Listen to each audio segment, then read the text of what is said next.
What's up, everyone? Welcome to the podcast, a show dedicated to talking about all the progress things in life, like music content creation and video games. I'm one of your co-hosts, Juicy Kazoom. And I'm some Dude, I almost did it, and then I knew you were gonna do it. That's an inside joke. You have to be here live. Yeah, you got to be here live, like 1 to 3 minutes before we start the podcast to catch the pre-show. Yeah, my cousin Matt will know. Shout out Matt and everybody here now. Yeah, shout out Matt, my homie. What's up, man? How you doing? Oh, dude, good. I've been on the emotional roller coaster that's Path of Exile. Dude, too. I see you've been neck deep in Path of Exile, bro. Yeah, man. It's Hey, it's what do you think? An emotional roller coaster. Be honest. Well, the check they sent me hasn't cleared yet. Yeah, okay. So we can still trust your opinion? Well, I'm not sure if I can be honest or not at this point. Ah, I see. Because the funds are pending. Okay, right? Okay, fair. If the check bounces, I'll be honest. Yeah. Oh, man. But the game is... Okay, yeah. It's fantastic. Yep. Mixed with sprinkles of, like, cancer. Yes. So, which I feel like is become, remember when like hard games were the Dark Souls, like Tarkov was the Dark Souls of shooters. But now I feel like anytime any game mechanics are just like aids, it's like, oh, so this is the Tarkov of, of whatever. Is this the Tarkov of ARPGs? So what this is people keep asking me, you know, they're like, oh, it looks just like Diablo. Like, what's the difference? And what from an outside perspective, I'm kind of with them on that. Yeah, like. I get it, right? It's the same perspective, yeah. Same kind of graphical style. It's got a red orb in the lower left, yes. a blue orb in the lower right. Yes. The same, like, yeah, I get it. And then there's a guy running around like shooting lightning at skeletons and they blow up. Yeah, exactly. But I will say the game plays more like Dark Souls than Diablo. Okay. So the biggest thing like with Diablo is like the bosses, they have like one or two attacks and they kind of go and like the boss design has always been pretty bad in Diablo, right? In Diablo. Okay. And it's generally, yeah, it generally isn't very skill based. Okay. It's usually just like run over and hit them, you know, as much as you can, as fast as you can, and usually they die pretty quickly. Or unless you're doing like Uber Lilith back in the day, which was like everything one shots you, you insta die. And there's like no telegraphing of attacks. There's everything on the ground is lava, metaphorically or literally. Yeah. Yeah. Okay. And you're like confined to a really small space or whatever. Well, the first few bosses that I played in like the early game. So there's 3 acts. Okay. In the campaign. Okay. And then you play 1, 2, 3. And then you basically play 1, 2, 3 again on like a harder difficulty. Gotcha. Now there's actually kind of like a narrative explanation for why it's a little bit of like a time loop kind of thing. Well, that's cool. But it's a kind of a temporary thing because it's early access. It's 0.1. Yeah. So they haven't finished. Are there more supposed to be more acts to the campaign? I think like 5 or 6 or something. I'm sure someone in chat will say. And then there's also going to be like another half dozen characters in the game. Gotcha. There's a bunch of skills in the game that are like coming soon. There's a lot like still missing. Fair. And the game seems like orders of magnitude bigger and more in depth than Diablo already. Dang. Like I just finished the campaign 15 minutes ago. And I just started like the end game. And the end game is like, oh, I have to learn an entirely new game. Like It's an entirely new system with like maps and all this. It's got some like roguelike kind of elements to it. Sick. So I have no idea what it's like. But yeah, so basically in Act 1, you're just like a dude. So the classes right now, it's like warrior, which is just, the big tanky guy with like a, you can have like a shield or not, or like a big hammer axe kind of thing. So it's warrior. There's a ranger, which is like archer kind of build. There's a mercenary, which I think like a common build is like almost like a grenade launcher, like cluster bomb, Or um, like crossbow. Yeah, crossbow. I've seen people play with the like full auto crossbow, and I was Yeah, like, it's oh shoot. fucking yeah, dude, it's busted. Okay. There's like a the mage kind of sorcerer Yeah. character, the caster. There is a witch, which is like occult summoning, Gotcha. Okay. cursing, like minion build. And then I've been playing the monk. The monk is like Das Monk. it's kind of like you use a uh what the fuck is it called? Not a bow staff, a quarter staff. Oh yeah, Wait, like a stick is that what it's called? they hit people with. Yeah, I don't know why I'm like I think a bow staff blanking. is. I think is right. That's right. I think I think it's called quarterstaff Donatello, in the game. Teenage Mutant Ninja Turtles, the guy with the Yeah, I staff. don't know why I'm Okay. completely blanking. Yeah, quarterstaff. So then it's basically like melee with a few abilities that have a little bit of range to them. Okay. But I was really impressed instantly with the like boss mechanics. Like the Okay. first Yeah. mini boss I came to, they have two or three kind of attacks that they do, but it's like it gives you enough time to like they telegraph what they're gonna do. So Yeah. they start to like, go back like this, and then it's like kaboom. If you're Yeah. standing there, you die. Yeah. If you're standing there, you die in one shot. But Dang. you have like you see them coming, and you're like dodge roll, like you Yeah. get out. Yeah. Yeah. And they really seem like they've honed in on like the timings and the sizes of the radius. Like Yeah.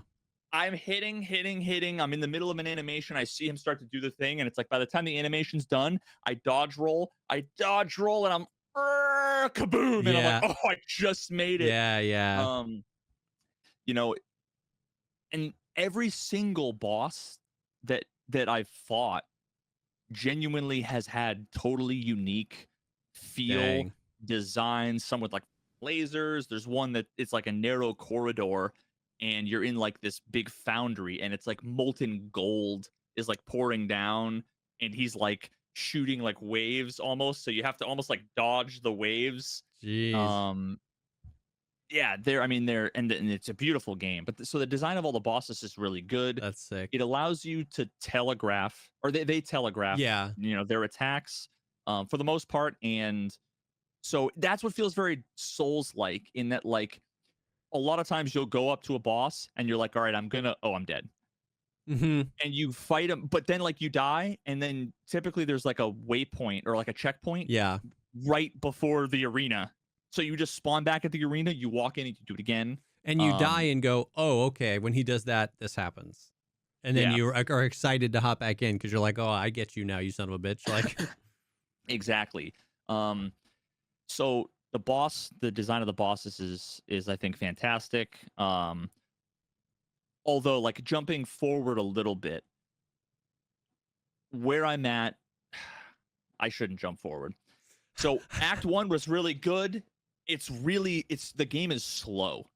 okay. It's not like it plays more like a Souls like, where Yeah. it's like you're kind of running, dodge roll, like Yeah. you're not fucking Because the dodge roll is also like a new to PoE, but also like that's not a thing in Diablo, is it? It is. Okay, but it's not as But in like Diablo, heavily you have relied like upon. teleport. You have like Ah, teleport and like a dash, or there's a lot of other movement mechanics. The dodge roll Okay. isn't typically one that you like use very often yeah, in terms of like in a boss fight. gotcha. Usually like there are things that get triggered when you roll. Yeah, That those things almost matter more, like dropping grenades when you roll or stuff like gotcha. that. Okay.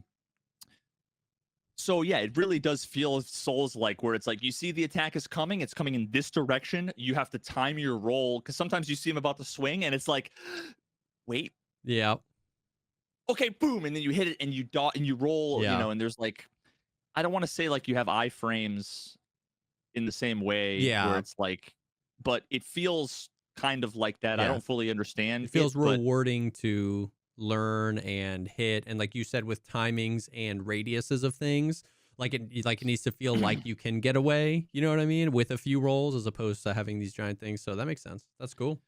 yeah, so Now the first boss I fought, it was felt impossible actually, and it but they lasted a while. I just couldn't get enough damage down. So the way it felt, right, was like they'd attack once, you'd be running, they'd attack twice, and then it's like go in, hit, hit, hit, run away while they Yeah. go, do the attack, and it's kind of like, you chipping them down piece by Yes. piece. Yeah. It would take like it felt like 5 minutes to kill a boss. And you only have like 8 to 10 charges in your like little life flask Gotcha. before you're out. And then after that, it's like, don't get hit because you can't Yeah. heal. So which can be kind of a pain point at times. But that's like something I won't even really get into. I never played PoE 1, so as like a disclaimer to everybody, didn't play Gotcha. PoE Okay. 1, but I played, Diablo 1, a lot of Diablo 2, a lot of Diablo 4, not really much Diablo 3. So that's basically like most of the experience I have there. Now when I got to Act 2, so as I was progressing, I started to learn a little bit about the itemization, a little bit about the what's important in terms of like there's evasion and energy shield and armor and resistances and health, and it's like and block and it's like plus your ability to dodge out of the way. Yeah. So there's just like so many things that it's like you see an item and you have to choose between +7 to evasion and +15 to armor, and it's like I don't know, bigger number, And especially after your deep dive into some of the Diablo mechanics that were not what they appeared to be, I'm sure you're just like mad confused on what to pick up. Yeah, so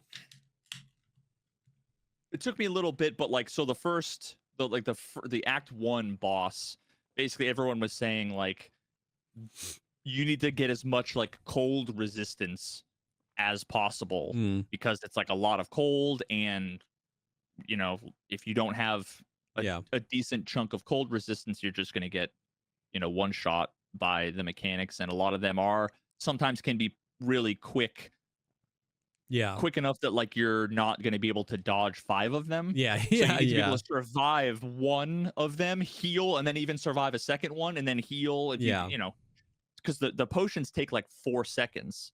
Oh, dang. So if you get down to here, you hit the potion, it's like, dang. So you can't really get hit twice many times in succession, right?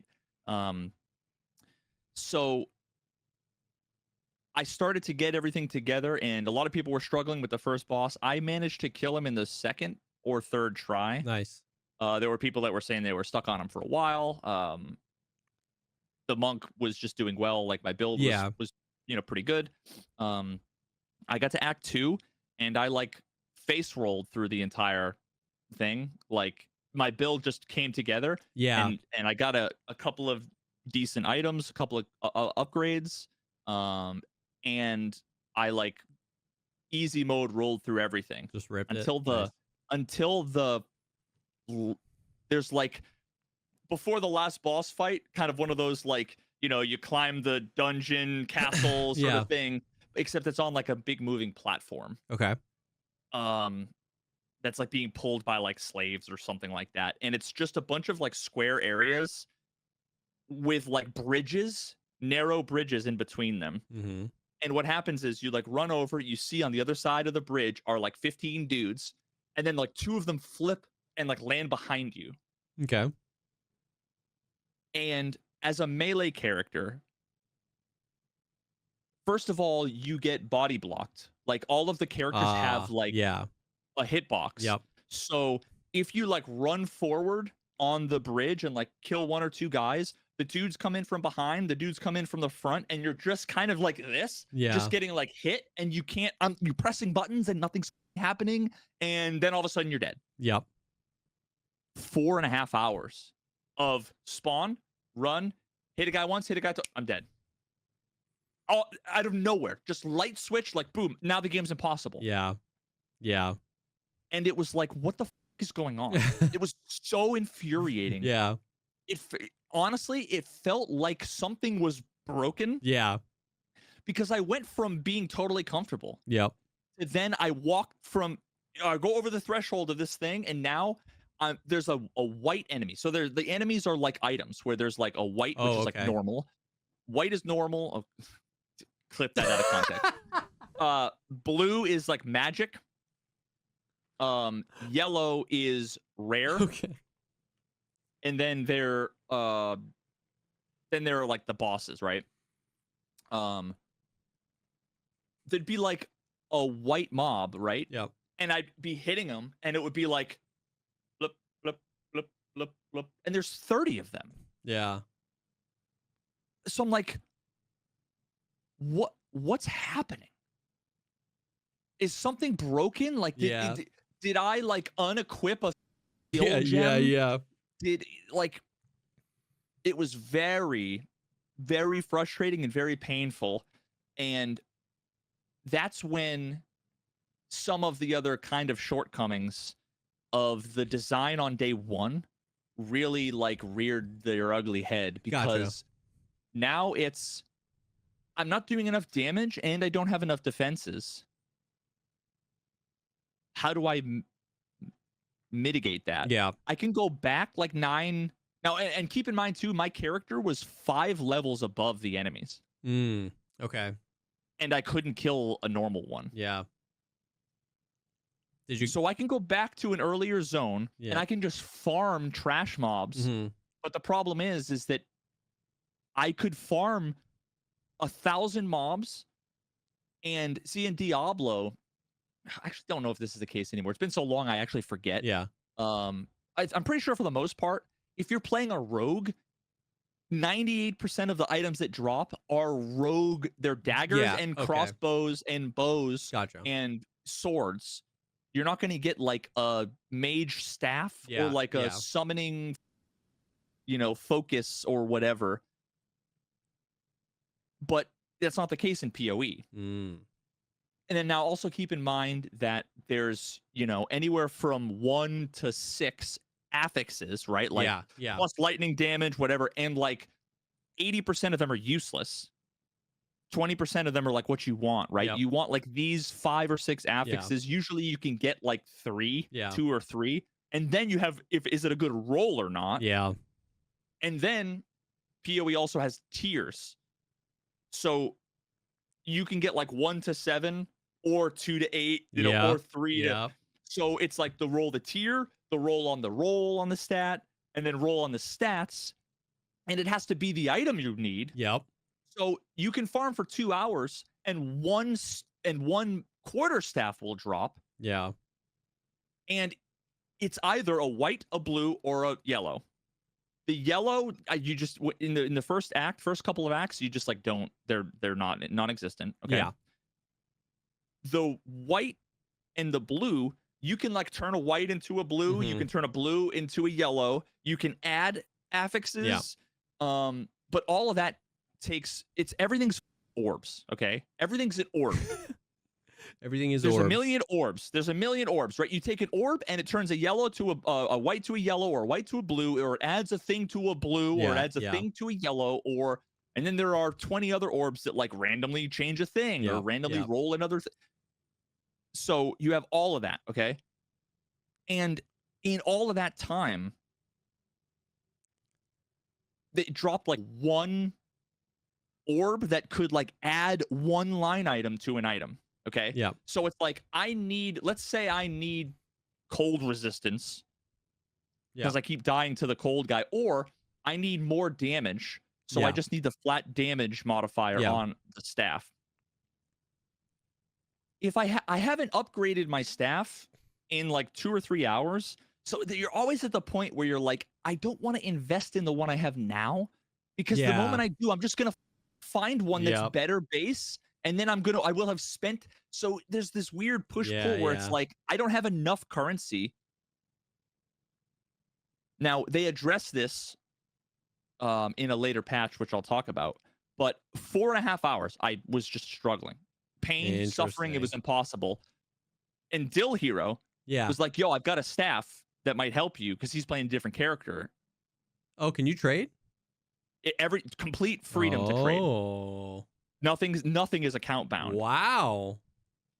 So he just gave me a staff, and then I just held down right click through the entire thing, and it was trivial. And so, like, that's bad. Yeah, and so you're saying up until that point you had no problems. There was just like a switch flipped. That area was, you couldn't do it. You spent 4 hours farming, couldn't find anything, and then he just gave you another staff, and you were like, "Oh, easy." That's crazy. How much better was that staff than yours? Was it like a crazy staff? It was one that I haven't found anything as good as that. Yeah, and I was like level 20 at the time, and I'm like level 60, almost 70. Jeez. And it's like, he might have traded for it or something. I don't know if he found it or if he rolled into it, right? Because you can like trade for something, you can build it from the ground up, or sometimes you just get a staff that's yellow and you identify it and it's got all the stats you want. And it's like, and you're like, oh shoot, yeah. Usually what happens is you get something that has a couple that you want, a couple that you don't want, and then you add a couple, and it's like, cross your fingers. Are they good? Yep. Sweet. I have an upgrade. Yeah. Okay. So that was really, really painful because I would just run in. Yeah. And I'm a melee character, right? Yeah. So it's like I have to run forward and hit things. Yeah. I can like move back, but then you just get swamped and surrounded. Yeah. So ultimately, like, my character is not really a glass cannon, but obviously I don't have a ton of defenses. My best defense is offense, because it's like every time I hit, I'm leeching life. Yeah. And when I kill, I'm leeching life. So usually it's like I get into a pack, my health goes down, and it's like I hit, kill. Yeah. Get into a pack of hit, kill, you know? So it's like that. Yep. And then Act 3, face roll through the entire thing, trivial. Interesting. Wow. Act 1, easy. Act 2, again, easy. Now, at this point, they released a patch, and what the patch did was it made it so that when you dodge roll, your character's size went from 1 to 0. Okay. So now, if you were fully surrounded and you dodge rolled, you would just roll in place and not go anywhere. Now, if there is any space between two enemies, your character will fit. Interesting.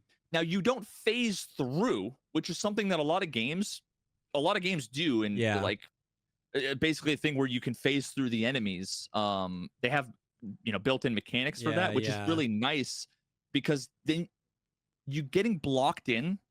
It's like Tarkov when you're trying to like jump over a can and you have no stamina and you're just like stuck on like the curb. It's like that. And there's nothing worse than that, because it's like seeing a train coming at you in slow motion and you just can't do anything. You're like, I'm dead. Why can't I click? Oh my God, I'm dead.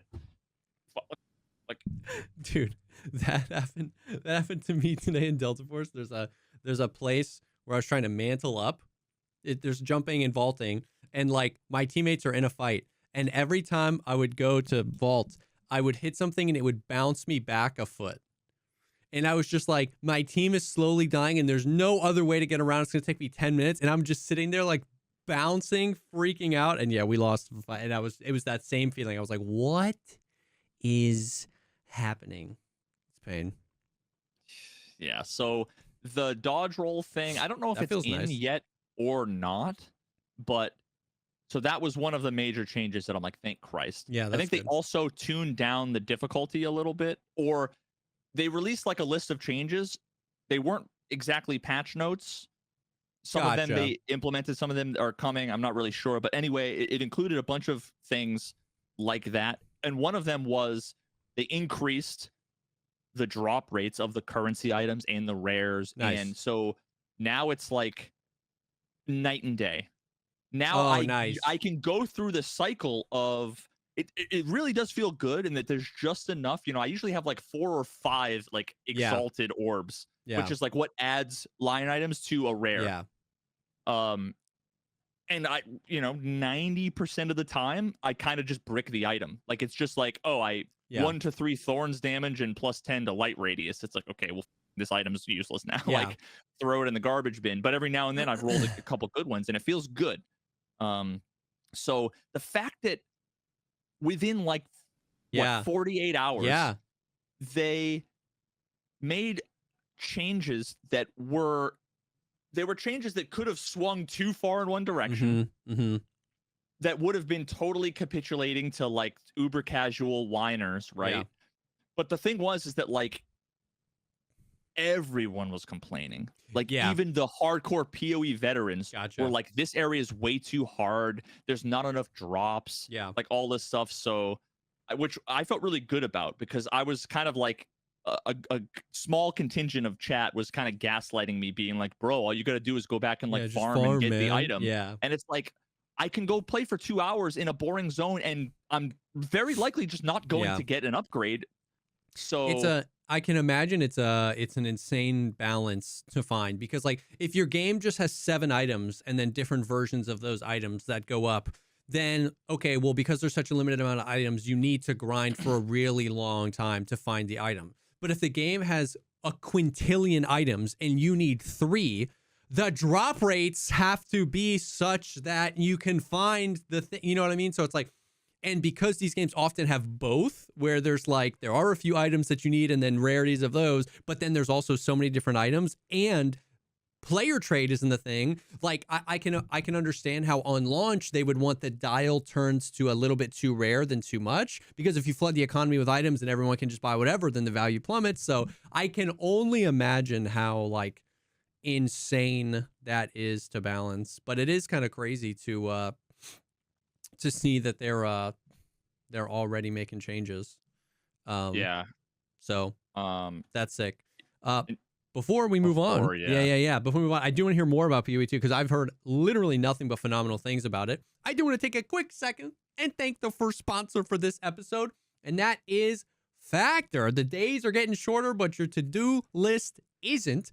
Factor is an all-in-one meal, ready-to-eat meal delivery service. You can get a bunch of meals delivered right to your door. All you got to do is heat them up, and they are delicious. Customization is key here. There's up to 6 different menu preferences you can make. So like counting calories, maximize protein, avoid meat, just well balanced.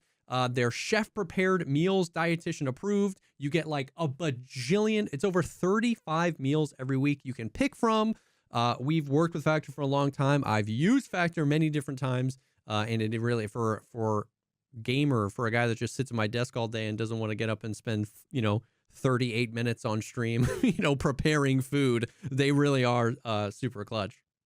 Yeah, no, I mean the convenience to quality to price like ratio is just one of those things that's right in like the sweet spot for these this kind of service. Yep. The food really is fresh, quality. I had was it the chicken Alfredo pasta the other day. Fantastic. It's not like a lot of times when you get something like that is kind of like ready to eat. Yes. The pasta can be like like chewy and kind of, you can tell it's been frozen for like a million years. Everything is always fresh. It's always good. It's always quality. There's never questionable anything. It really is just a fantastic, like, nice consistent staple backbone that I can have, where it's like I know I'm getting at least this many good, healthy meals every week. Exactly. So. And even it's nice to have as like backups for stuff. If it's like, oh, I thought I was going to do this schedule changed, I can just heat this up and have something that's like balanced and healthy and like you said, not, been in the back of a semi truck for a bajillion years.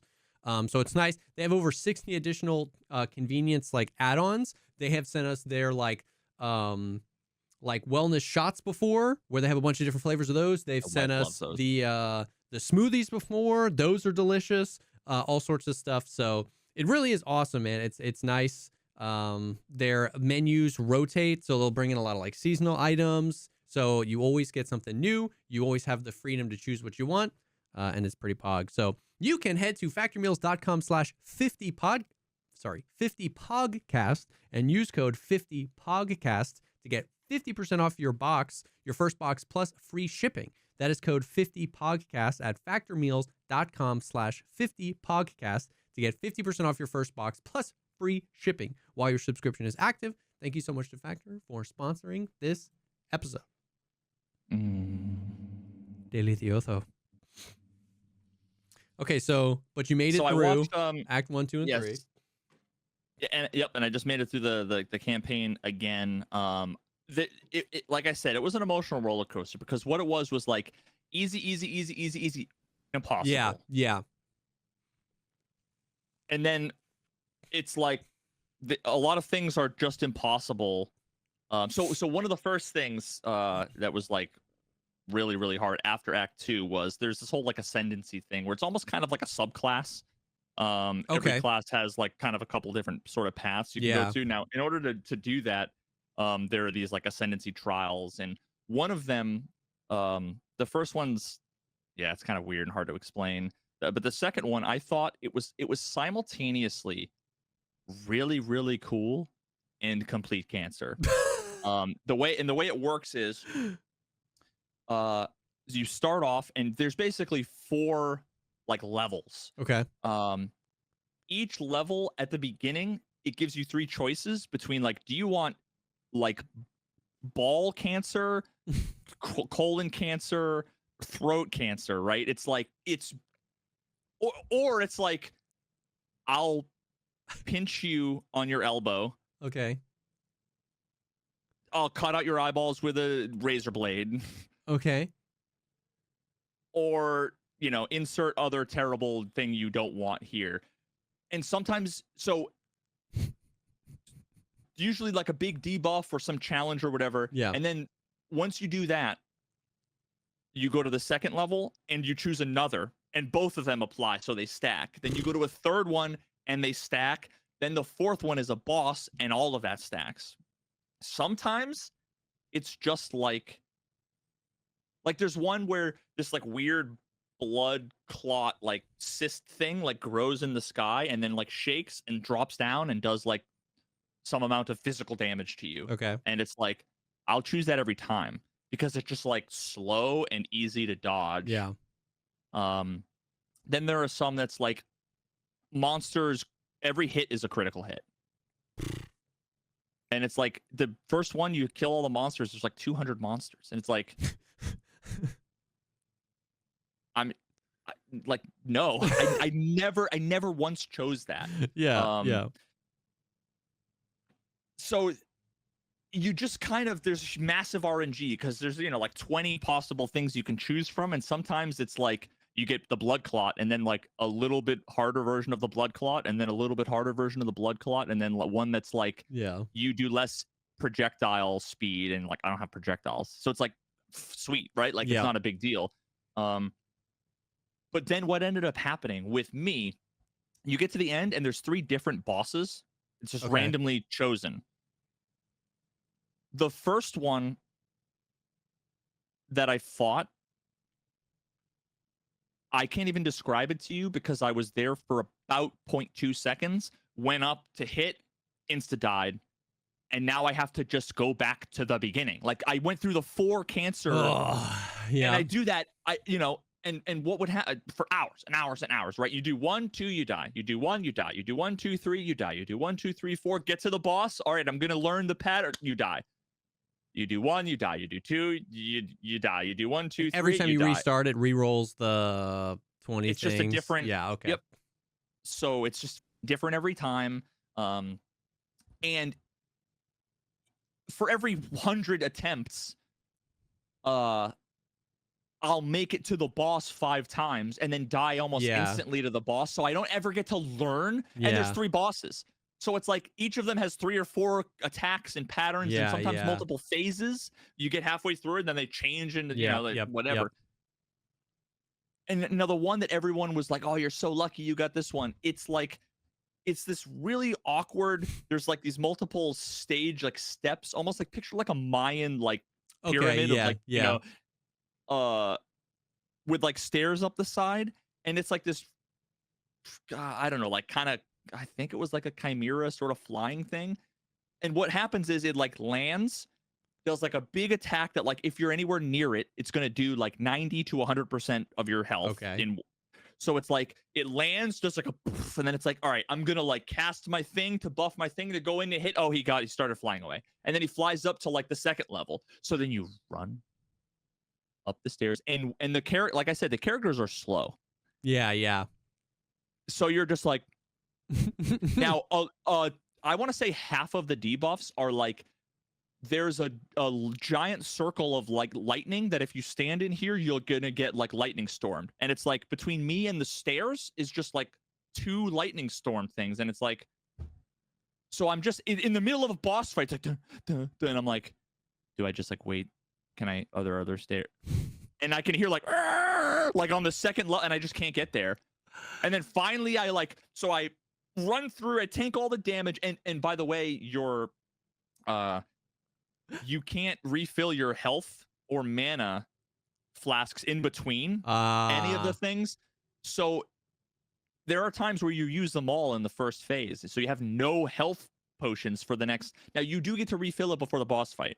Yeah. But sometimes I'll be 5 seconds into the boss fight and I'm just spamming like so I don't die and I'm out of health. Yeah.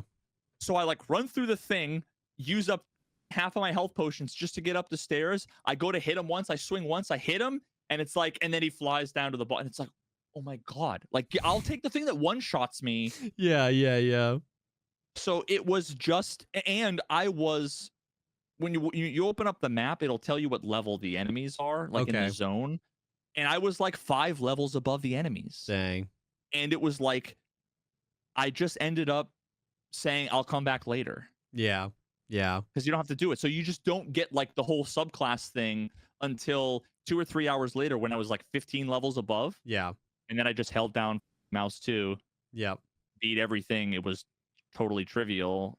And it was just like, it just didn't feel. Now, I guess apparently one of the patches is they made, I think, that easier somehow. Interesting.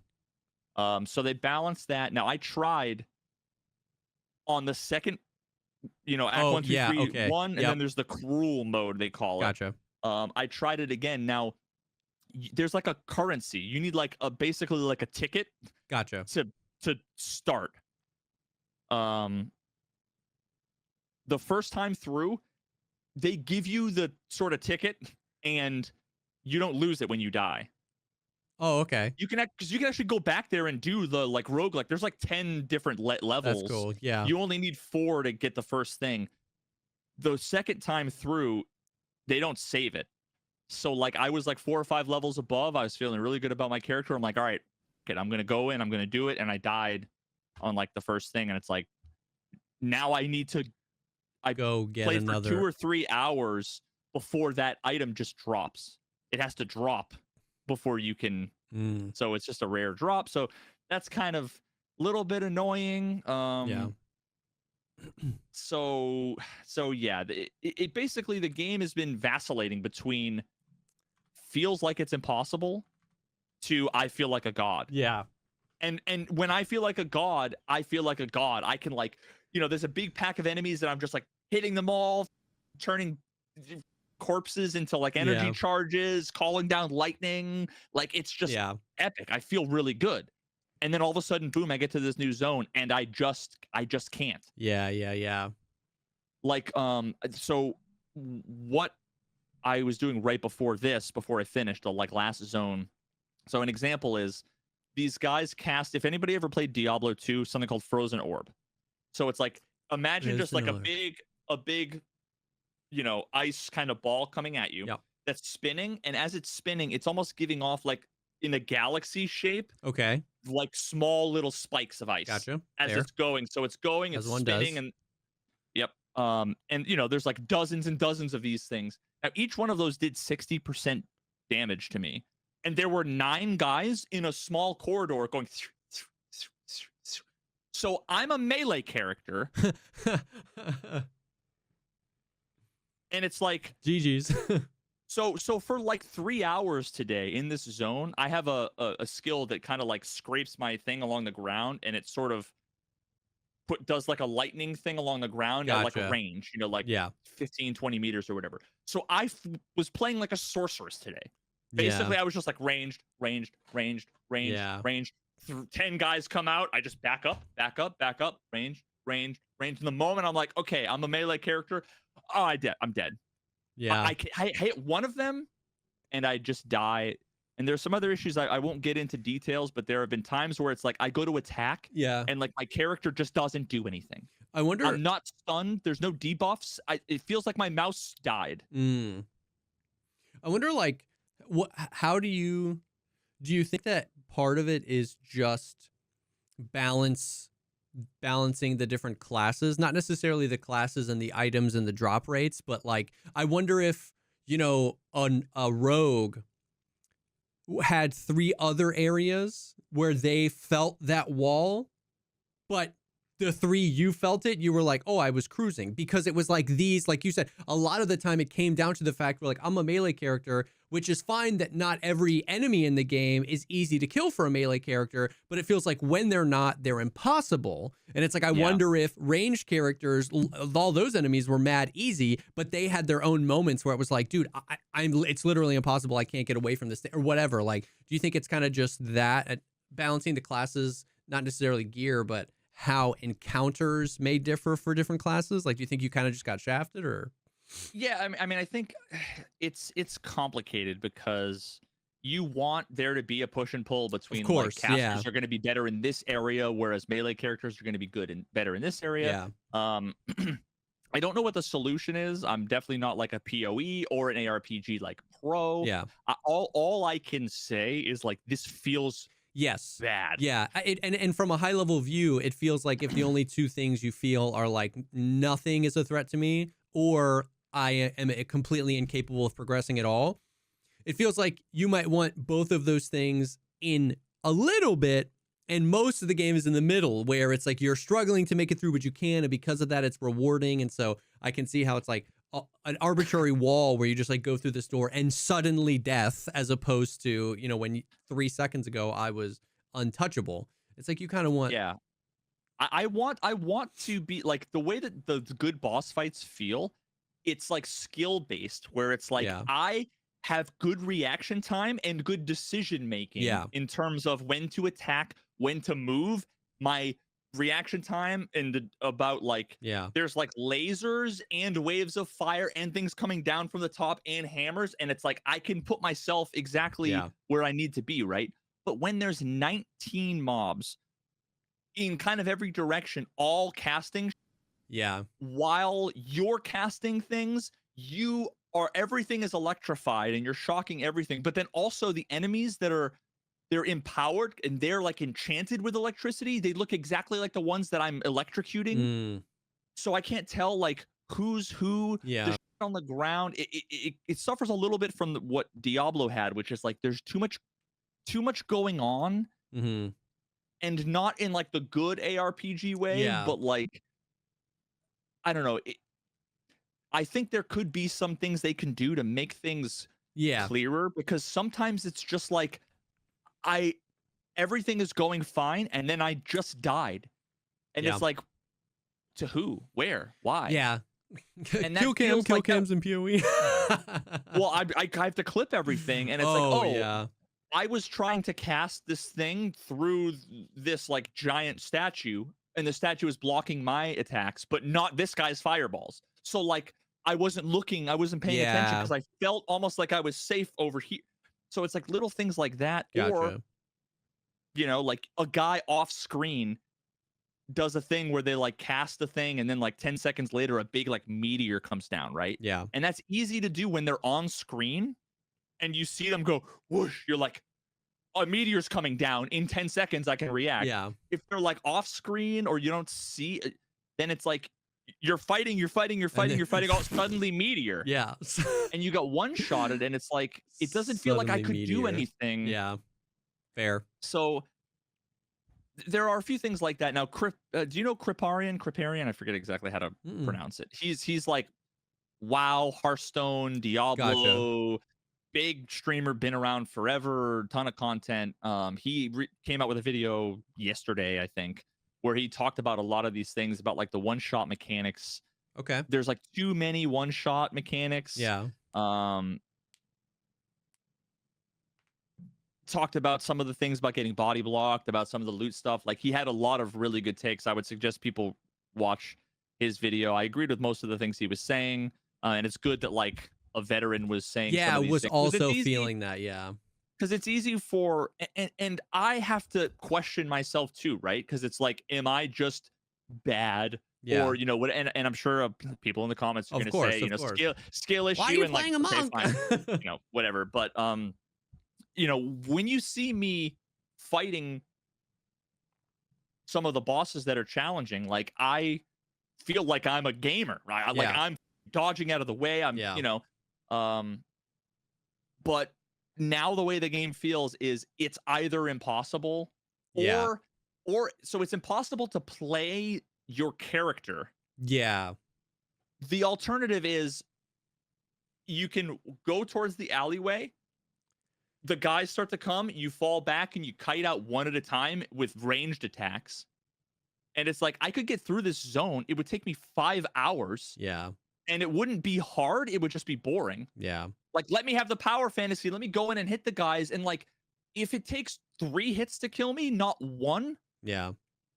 it's suddenly now it's like I still have to pay attention to where I am, pay Yep. attention to the missiles. I have to be able to dodge, but there's just too many one-shot things. And Yeah. a lot of it comes down to like, do you have enough of this you know, like cold resistance versus lightning Yeah. resistance?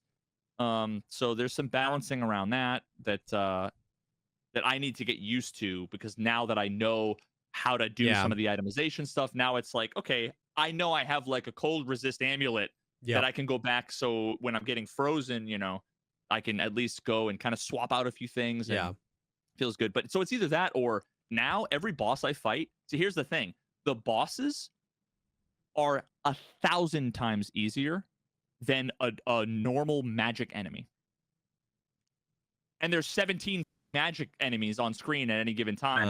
I go up to the bosses and I like slam down. There's like this big bell. So there's this big bell that you put down, and when you Okay. hit the bell, it like reverberates and like amplifies the like Yeah. splash Yeah. damage. Yeah. And it also will do like elemental damage. So if you like hitting it with like lightning, Yeah. it like lightning. So I'll like cast like a buff, which basically I would describe my character as Darth Maul plus Emperor Palpatine. It's just lightning and with like a staff that has 2 Oh fucking yeah, lasers on the end. baby. And like when I like swing the staff, it like hits people, but then also sends out like a wave of lightning. Yeah.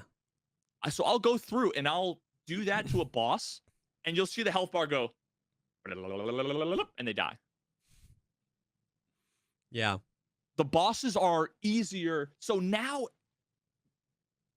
it's like the good part also feels bad, because the best part of the game were when the boss Yeah. fights Yeah. were like there were multiple phases and I didn't get one shot, but I could dodge out of the way. I would get 2 Yeah. or 3 shot, but I'm good enough to not get 3 shot. Yeah. Yeah. And when I can kind of roll through the trash mobs, and it's Yes. like roll through until there's like an elite enemy, then it's like, okay, now I got to step back and be a little bit Yeah. smart. But what happens is it's like you get stuck on walls, you die to some magic mobs over and over and over and over Yeah. again, to you don't see when you get frozen or, you know, whatever. And then the bosses are like, I'm in and out in 2 seconds. Yeah. Like I kill them before the second phase. Dang. Yeah.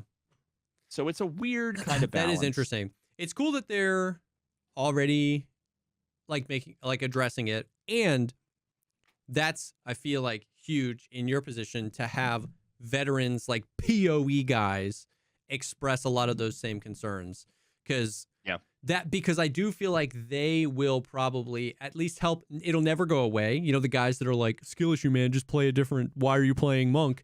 But when the big like PoE and ARPG guys are like, hey, I feel like the temperature of the community goes, yeah, these things, yeah, we should change these things a little bit more, which just helps, you know what I mean? So yeah, that's cool. And it's early access, right? It's like you pay $30 for early access, so like they can hopefully iron a lot of this out and then launch, which, as I understand it, it's going to be free to play. Yeah, $30 early access, but roughly 6 months free to play full launch, which is nice for them to like, because most likely the people playing right now are the people that are like uber excited to hop in. They have experience with ARPGs or PoE, and then the free to play people can come in once a lot of this stuff is ironed out and the experience is probably a little bit more smooth. So that's cool.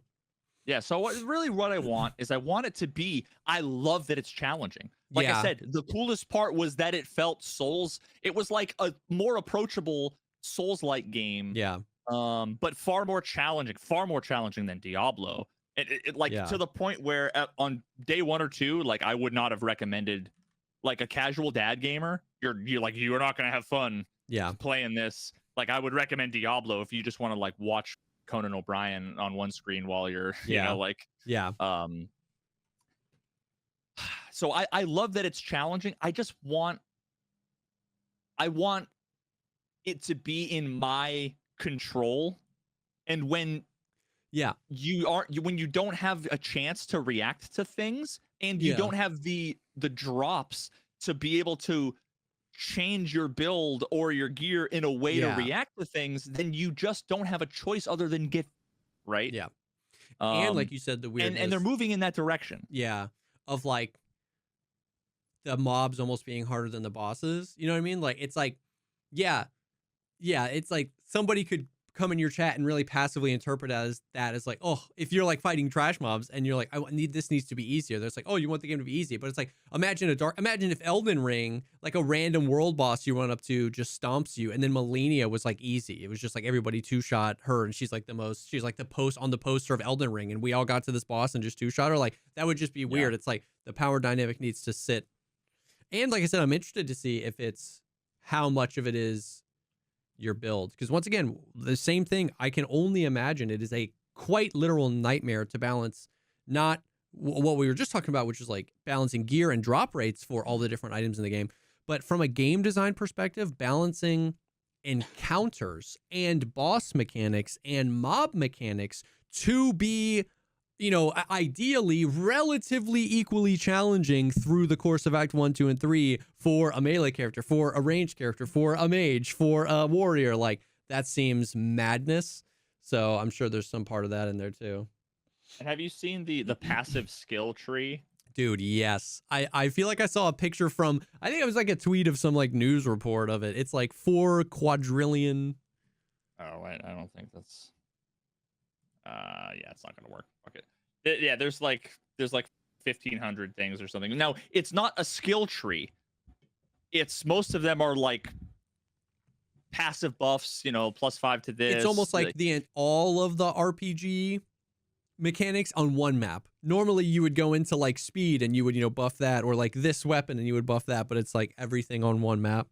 And the cool part about it too is they kind of do the thing that sort of, I don't know if Skyrim did this or if this was one of the mods for Skyrim, but like generally you start off in like the center and you go off in like one direction, and it's like, you know, down here is like all the bow stuff, up here is all the axe stuff, over here is all like the kind of monk related things, and all of the like constellations of passive skills or passive buffs, they are laid out in a way that is like representative of the thing. So there's one that like looks like a dagger. These like 15 little dots, they all are shaped like a dagger, and those are all like dagger related, you know, skills. Yeah. So it's like really cool in that you can kind of like zoom out and sort of look around and be like, oh, that looks like a bow staff. Oh, that is a bow staff. Okay, those are all staff related things. Or so it's one of those things that looks super overwhelming, but when you actually like are in game and can hover over and see, it does look overwhelming. Like the way that you need to approach it if you're going to play and it's overwhelming is just like you choose one at a time. So you choose one and then it's like A or B. Choose A. Yeah. A, B, or C. It's like at any point you're really not choosing a million things. You're just choosing one thing at a time. That is why it feels overwhelming, because it feels like I should be working towards a thing. So I have to read them all to decide where I want to go, to decide how to get there. But you're saying more just like kind of just pick a direction and go with what you feel. Yeah. Yeah. So overall, like I said, I'm really happy with the game. I've heard nothing but good things about GGG. It was funny. The last thing I'll say is someone came in right maybe like an hour ago and they're like, oh, I came in right at the right time. I've been wanting to watch PoE, and I like came in right at a boss fight. Like I'm so excited. And like 3 seconds later, literally 3 seconds later, the fight was over, and they were like, oh. And it's like it doesn't make the game look good. Yeah. It makes it look like Diablo, right? Yeah. I want to struggle, but I don't want to feel helpless. Yeah. And it's funny because there are people, you know, like one of my mods is like a PoE guy that's been playing forever. he's a PoE gamer, right? He was like, now granted, it was like day 1 or day 2 before a bunch of buffs and nerfs and Yeah. tweaks and whatever.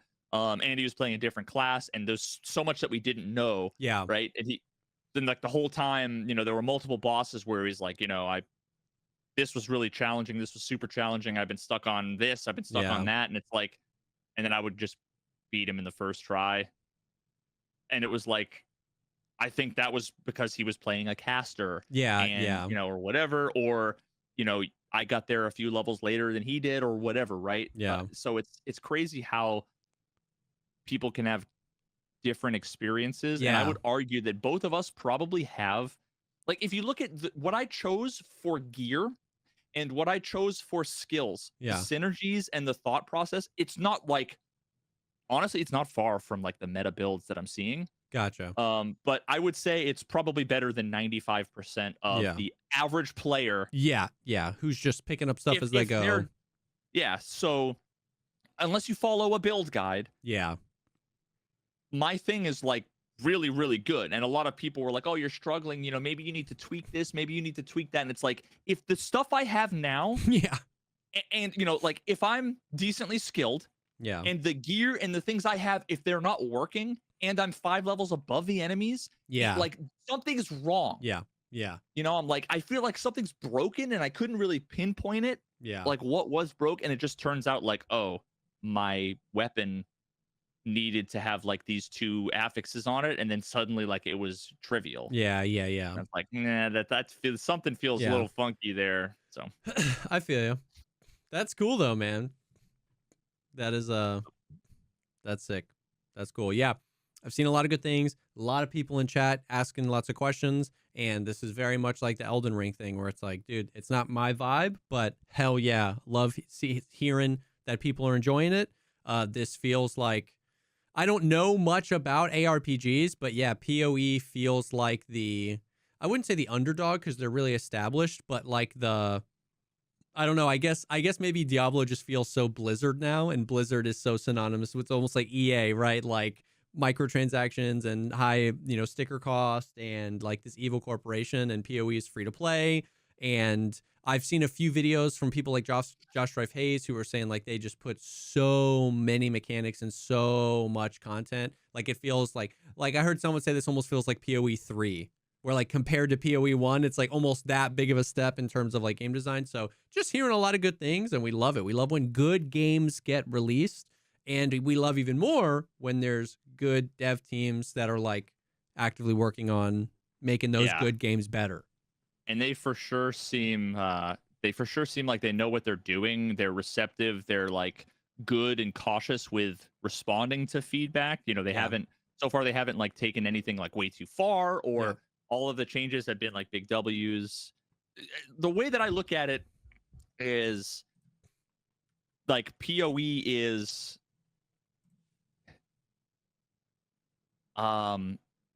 it's infinitely better from a pure ARPG quality design, good gameplay, challenging, Yeah. like it's just superior in basically every way to Diablo. Dang. Like it makes Diablo look bad. Dang. So I the way I described it earlier, which I think would get people kind of pumped, is it really is Diablo 2 meets Dark Souls, which is like a lot of people's wet dream, because we Yeah. wanted Diablo 3 and Diablo 4 Yeah, to yeah, be yeah. Diablo 2.0, right? Yep.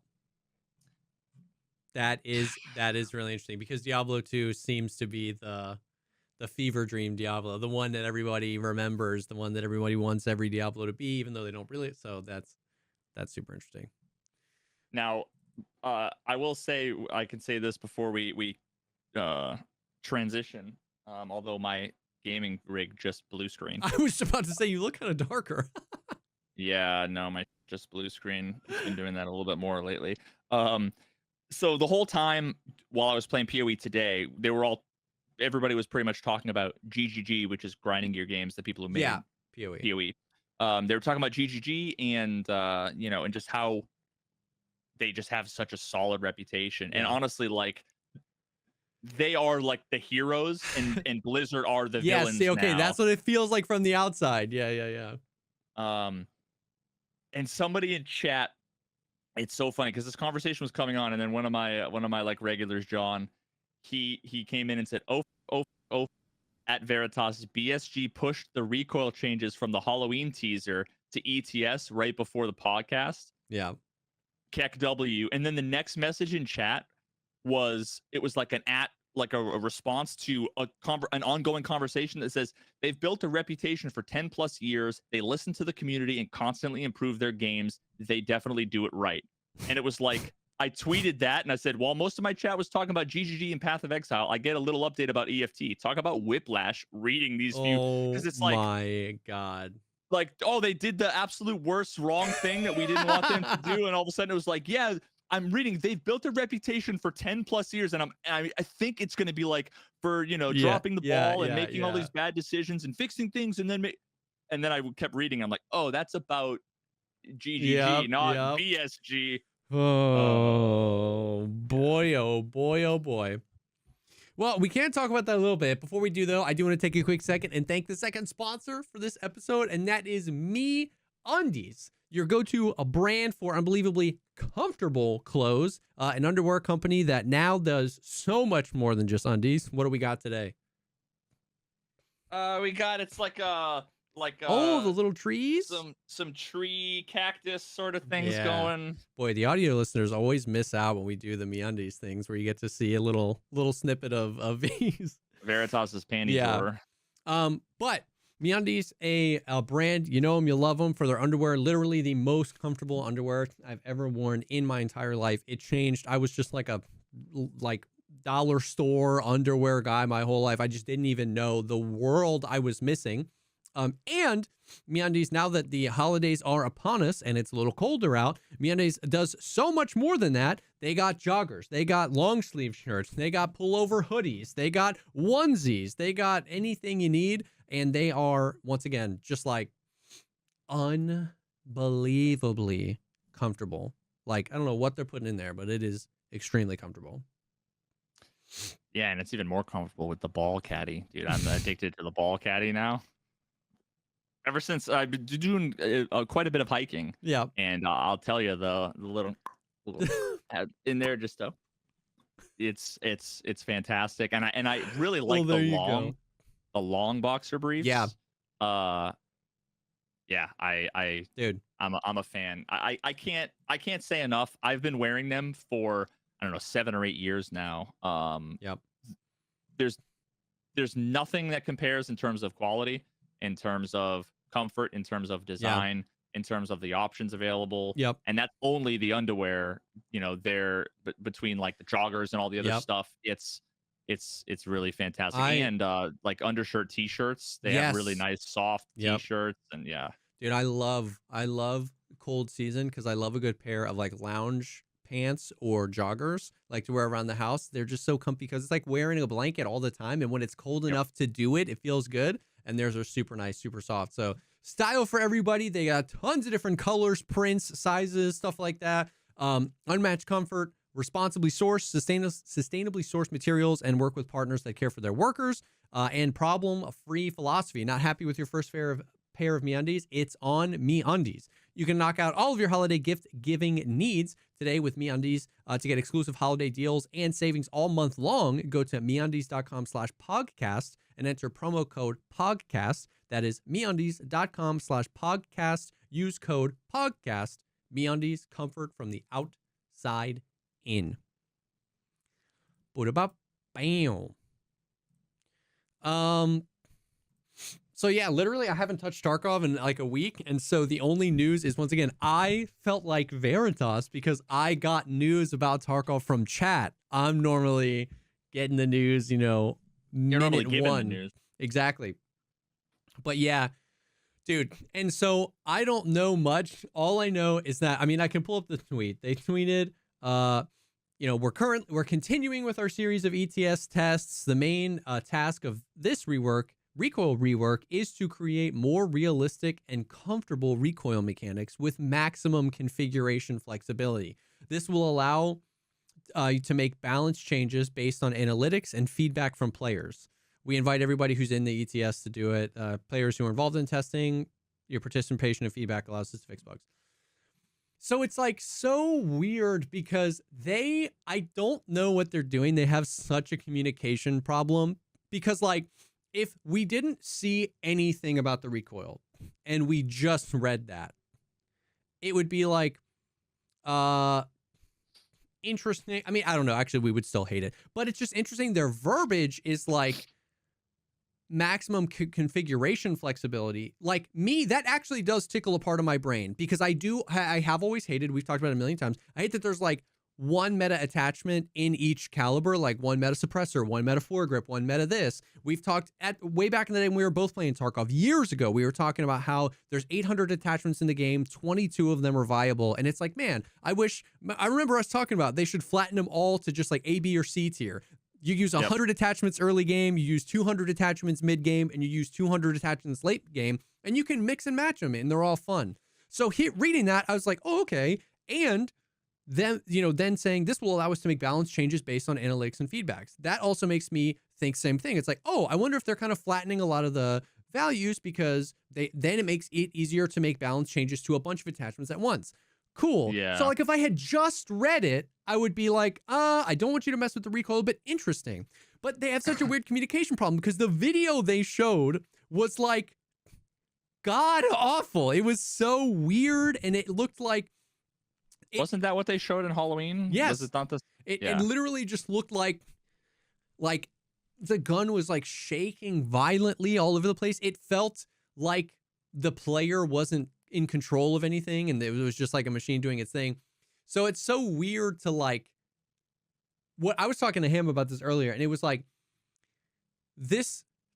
nothing pleases everybody, right? Like no change they've ever made pleases everybody. But this has got to be in the top 3 most well-received changes they've ever done in 7 years, was the recoil rework that happened like a year ago.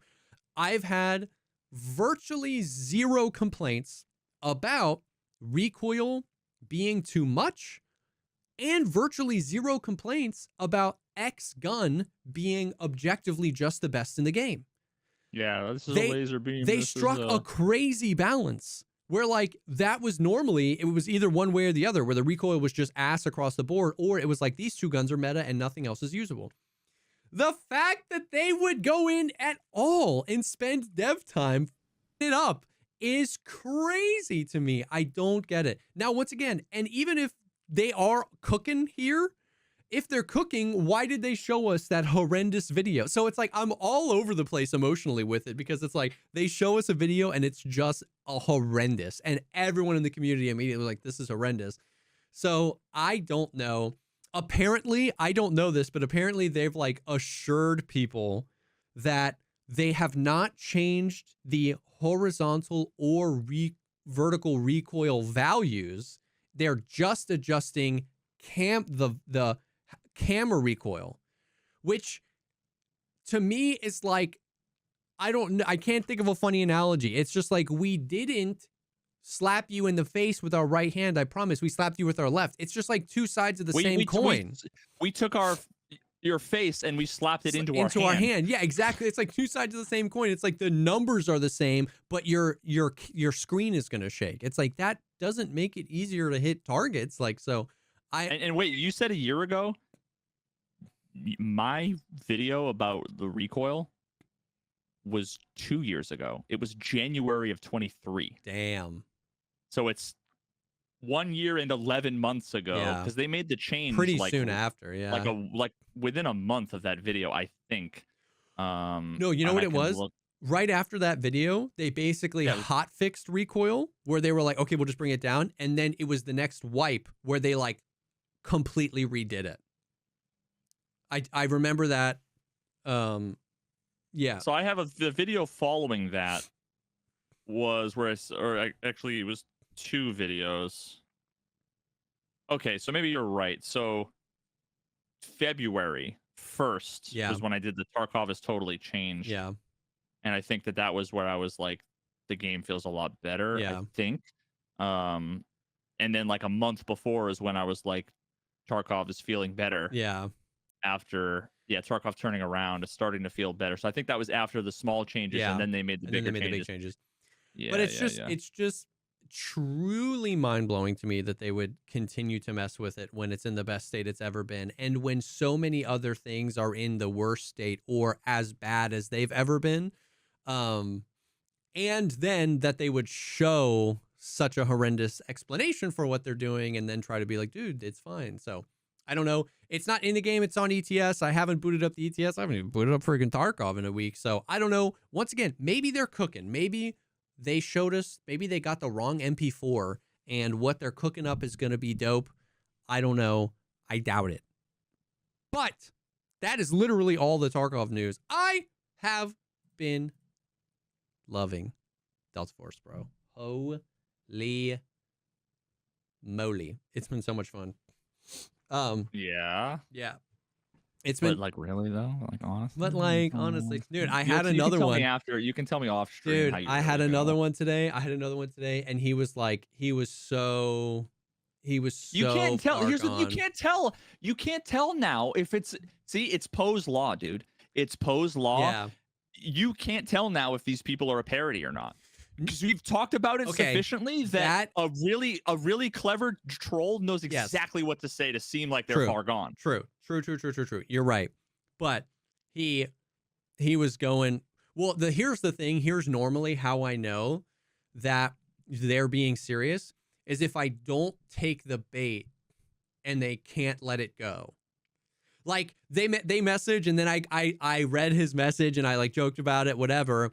And then I just kind of like moved on. And like out of the corner of the eye, you know, you read another message and another, and I'm not responding to them at this point. And at that point, normally it's not a 100% accurate tell, but normally it's like, this guy is messed up in the head. Like, I don't know what he's doing, but he was he was like, and I gotta gaslight you while he gaslights you, and say that's exactly what a troll. Like, if they came here and they're like, I just want to fuck with Jesse today.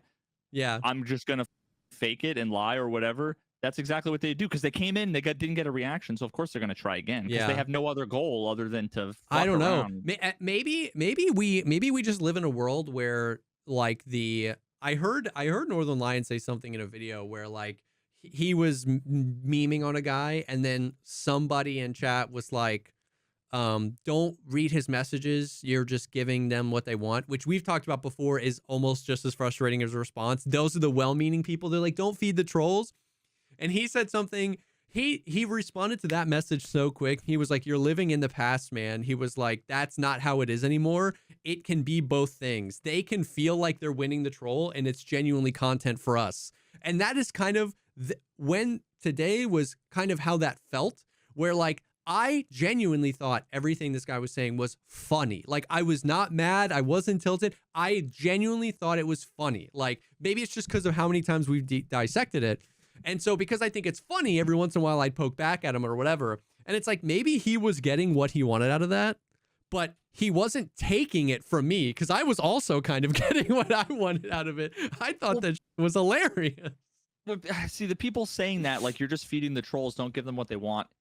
They have gone full circle and are now completely missing the thread, right? Because the reason why trolls are bad is when they get under your skin and upset you. Yeah.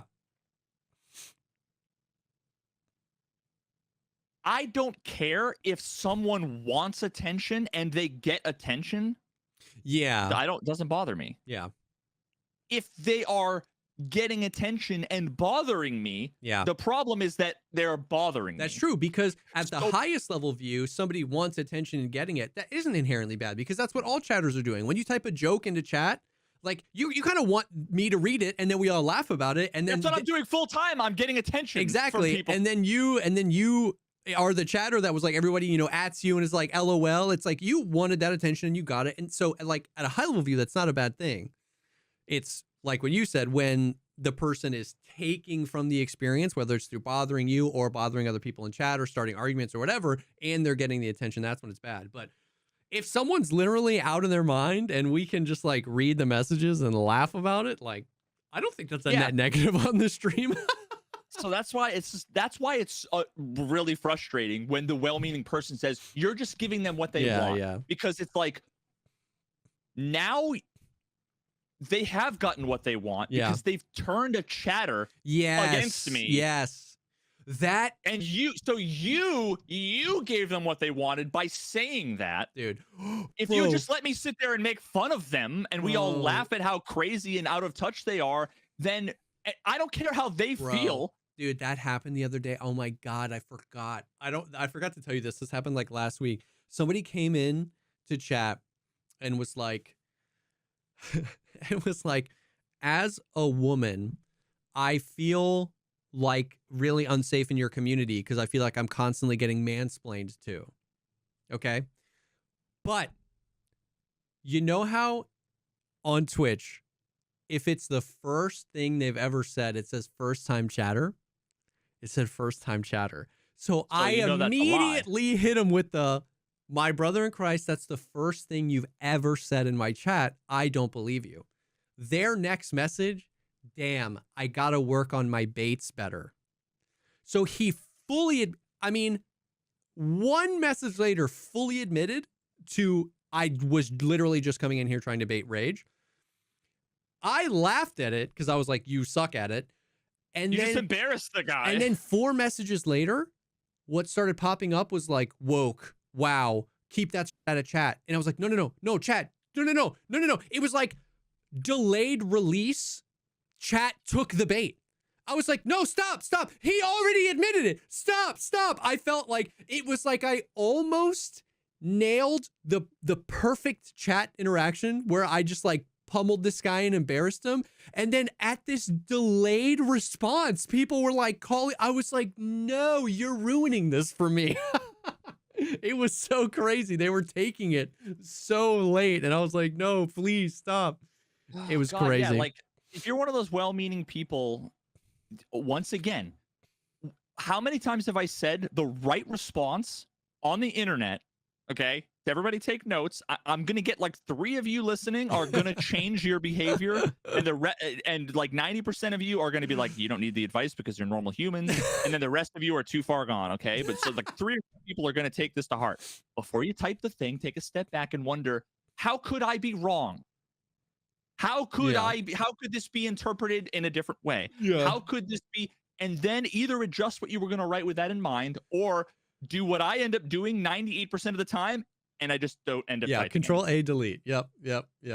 So it's like, before you jump in and try to like white knight for Jesse or for me to say, don't take the bait, you're just giving them what they want, blah, blah, blah. It's like, the problem isn't giving them attention. The problem is when historically giving people attention is frustrating. Yes. That's the problem. Yes.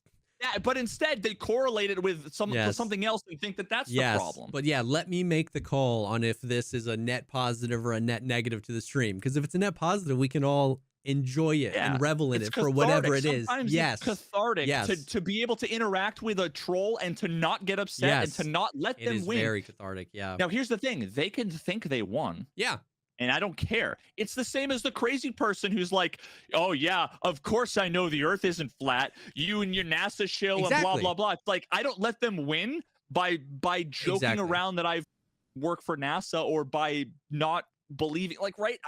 I only lose when I get baited into getting upset and then needing to like think that they can be saved. And why should I care if they interpret that interaction as a win for them? Because those people interpret the world to be flat. So like them interpreting this chat message wrong is like the most mild, thing in their brain right now. So it's like the same thing. It's like that person walked away and maybe he thought he won that, but why do I care? Because he thinks I'm genuinely just like on the Delta Force payroll. They're undeniably Chinese spyware. He asked why I was playing the game and I told him, because I get commission off of when your data is sold. And he did not like that, bro. And so I don't care if he thinks he won. He's already like so far gone that who cares? But see, here's the thing too, is that person first of all, they're assuming that the person is a troll. Yeah. They could be wrong about that. They might be an idiot. They might be autistic. they might be 15. Yeah. They might be socially awkward. They might have 91 IQ. Like, there's a million reasons why. Yeah. And you can't know, so don't pretend to know. And even if you did know, yeah, you also can't know what they're hoping to get out of the interaction. Yeah. It's just so much projection. That's it could true. Be yeah. It could be that when they make a comment and they know that you don't respond, if you respond to everyone else and you don't respond to them, they could be like, yeah, that's actually like very true. That's actually so true. So it's gonna invent what their goal is. Yeah. Then it could be anything. So just stop trying to invent it. That is so true, because definitely some people who don't get their messages read, that is the most frustrating thing to them. So yeah, so you can't inherently say that engaging with them is them winning, because ignoring them would almost set some people off even more. Yeah. My chat tends to be smaller, slower, more chill, with a lot of like mature adult lurkers. Okay. Yeah. So it's like, if there's one message every 45 seconds, I read I cannot. Yeah. I read every message when I had 100,000 viewers. Yeah. Like, and I still was reading. I wasn't necessarily responding, but I was following 90% of it. Yeah. So like, yeah.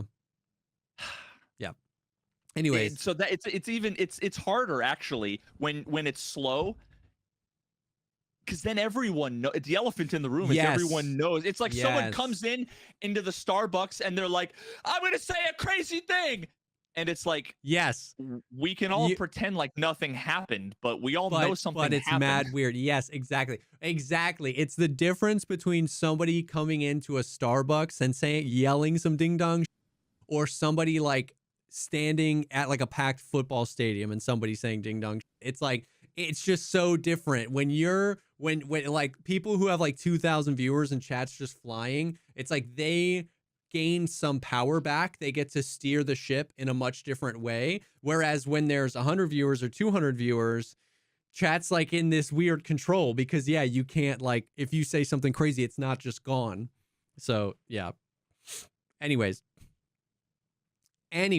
all of that was a funny diatribe. It was so funny. I can't remember if we talked about it last week on the podcast or if we were talking about it on the Patreon episode, but that's just been a really common thing. You get the wombo combo of the kernel level anti-cheat is Chinese spyware, and everybody is being paid to play this game and not disclosing it. And then I read that comment where it was like, it just like, imagine like not caring, if your viewers, it was just so crazy. And so when the wombo combo of those things together has just brought out some real like unhinged chat messages. And I just want to know like how much they think I'm on the take for, because the most I've ever done a sponsored stream for was 2 hours. And maybe there were like 1 or 2 games that I did a 2-hour sponsored stream for twice. Like, I don't know what they think I'm getting paid. I think I'm at like hour 60 of Delta Force since the launch. Like, dude, I must be getting that bag, bro. If you got paid the same rates that like I see, like when it comes to sponsors, I'm like nobody, especially streaming. And I remember I don't remember what game it was. Yeah. I've only done, I don't know, maybe 3 sponsor streams before. So like you can go back and figure out what game it was. But it was like, we're talking like $600 an hour kind of thing, which is like, brother. Yeah, exactly. And I'll whose dick do I have to suck to get I'm on hour 60, bro. Let's play Delta Force for fucking $36,000 or whatever it is you're getting paid. Exactly. So I have a price. That would be epic. Now, all that being said, I have been having a blast with Delta Force, and there's some interesting mechanics to it. But before we hop in, I do want to take a quick second and thank the third and final sponsor for this week's episode, and that is Chubbies. Once again, Chubbies, you know them, you love them for their shorts and their bottom wear. Phenomenal stuff. Classics, a staple for summer wear. But it ain't just summer wear anymore, okay? Is that the flannel? This is the Oh flannel. my god. Brother, I just got. It looks comfortable from here through the screen. Brother, I just got. I went on a Cyber Monday sale, and this wasn't free stuff. This was me like being like, I need more of this. The best endorsement of all time. It's so comfortable. It's not only is it warm and soft, it's also stretchy. And I don't understand the technology. I don't understand how they can have a flannel that is giga stretchy, but thick, but soft, but like light. Yeah. And then I got these bad boys. Dog. Oh, these like like the everyday pant or whatever they're called. Literal like khakis, and these also stretchy. Brother, look at this. Yeah. Look at this. Oh yeah, dog. baby. It's just so comfortable. Oh, but also, yeah. I could put on some nice brown shoes. I have a tuck in the shirt, right? Like, it's god tier. And I got these bad boys that are like straight up blue jean. Like material? It's not denim material. It's the same kind of material, but it's basically the color of like a nice pair of dark jeans. All I want to wear is like chubbies basically everywhere. That's amazing. Yeah, dude. Once again, it's cold outside and you can get some phenomenal outerwear. They also have like pajamas, onesies, and they have I'm not a big sports guy, but if you're a sports guy, they've got a whole like NFL collection of a bunch of their stuff. You can get a bunch of shirts and shorts in like these crazy cool NFL designs, and you can pick between a bunch of different teams. So that's kind of just like a out of left field cool thing that they're doing right now. And then once again, their flannel is, like you said, literal perfect balance of like heavy and light, thick and thin, stretchy and structured. They're in a solid place. So left field, like football. Wouldn't that be a baseball out of left field? Yeah, that's why it was funny. Oh, okay, sure. I don't know. I was genuinely asking. I'm so sports illiterate. Anyways, you can check out their website for the best deals of the year. For a limited time, our friends at Chubbies are giving our listeners 20% off with the promo code POGCAST20. Check out at chubbyshorts.com. That's 20% off your order with promo code POGCAST20. Support our show and tell them we sent you this holiday season. Gift yourselves and your loved ones Chubbies. Dude, for a second, I was like, oh my God, that's where that came from. But then I was like, wait, I don't know what sport is what kind of field. And I don't know. Yeah, it's sports ball. Sports ball. Anyway, so Delta Force. So I definitely have some concerns, kind of similar to PoE. I love the game, really vibing with it. There are some things where I'm like, oof, I don't know. But I've narrowed it down to, because I've been asked, right? You know how like you're asked the same thing 11,000 times, and over the course you kind of refine your answer where you're like, oh, like this is the best description I've found. Delta Force, the operations mode, the extraction shooter mode, feels like conceptually at a high level view, it's Tarkov. You take loot, you infill into a map, PvP, PvE, loot stuff, find rare loot, extract, you kill a guy, you take their stuff, you die, boom. So conceptually, Tarkov. The moment-to-moment combat feels like a battle royale. Much more like a battle royale, like a PUBG, an Apex Legends, or like something like that, where you're trading. Interesting. Yeah. And it took a while for that to click in my brain. And it's why it feels so foreign to me, because those games are played extremely differently. And it's why. No, sorry, continue. Well, no, I was just gonna say, and it's why like it's been super fun playing with Ham, because I'm learning a lot from him, because he's a PUBG guy that like last year got really into Tarkov, and then we've been playing a lot of Tarkov, but he's got 10,000 hours in PUBG. He's a battle royale connoisseur, and I was like, and it finally clicked. I was like, that is why this game feels so familiar but so different, and why I feel like I suck. And because you flex completely different muscles, you use completely different skills in a situation like that. So, yeah, I'm thinking back to like all my highlight stuff from PUBG, way like the early days of my YouTube channel. And I'm just thinking about how it's like, you know, you see a kind of pair of dudes running, and it's like snipe, you know, oh, miss, you know, snipe or miss, you know, oh, take out a gun, shoot him down. You're down one guy. The other guy comes behind the tree. The dude crawls over, and it's like, in Tarkov, it's dead. Yes. It's like, yes. It And sucks for everyone. and all the different factors that you're thinking as a battle royale guy. How far am I away? Can I close distance? Is he going to get the res? If you're playing with a buddy, do I need to res this person? What's going to happen? Like this concept of like whittling down their resources. Like you might in a battle royale, I see people take shots at distances really far away, even though they know they can't win that fight because they can have them use like wear down their armor or use their 3 big med kits. And then by the time they get close, they're in a better position. None of that stuff I'm thinking about in Tarkov. It's just easy picks, rotates, spray people down. You know what I mean? It's the fights are so final, so one and done. And then there's so much utility, and I don't even necessarily mean utility as in abilities. I mean that as well. But like, for example, I have been frustrated at my teammates many times, and I'm having to come to the realization that it is actually my responsibility. The amount of times because it gets chaotic, there's lots of sounds because there's lots of abilities and there's lots of people shooting. The amount of times I didn't realize my teammate was dead. And so then I made a play, and it's like, look down in the bottom left. All your teammates' health is right there. You know what I mean? Like there are certain situations where they don't want to add to the noise pollution. Ham is so used to, you know, glancing at that and making that a part of my situational awareness in this game is very low because I'm only There's thinking no kill feed in Tarkov. exactly. I'm only we were talking about this earlier. The amount of times he's pulled random ass information out of his butt, and I'm like, how do you know? And he was like, that was on the kill feed 8 minutes ago. And I'm like, yo, you're playing a different game. So there's kill feed where you can get information like, is this the guy I killed? Because that was the name. Oh no, this guy had a different weapon because, you know, it shows the weapon that they use. There's your teammate status. And so there are certain situations where they don't want to add to the noise. And I'm like, I didn't know you were dead. And he was just like, look like right there. But in Tarkov, if we're playing duo and I die, it's on me to tell you that because you can't know that. You know what I mean?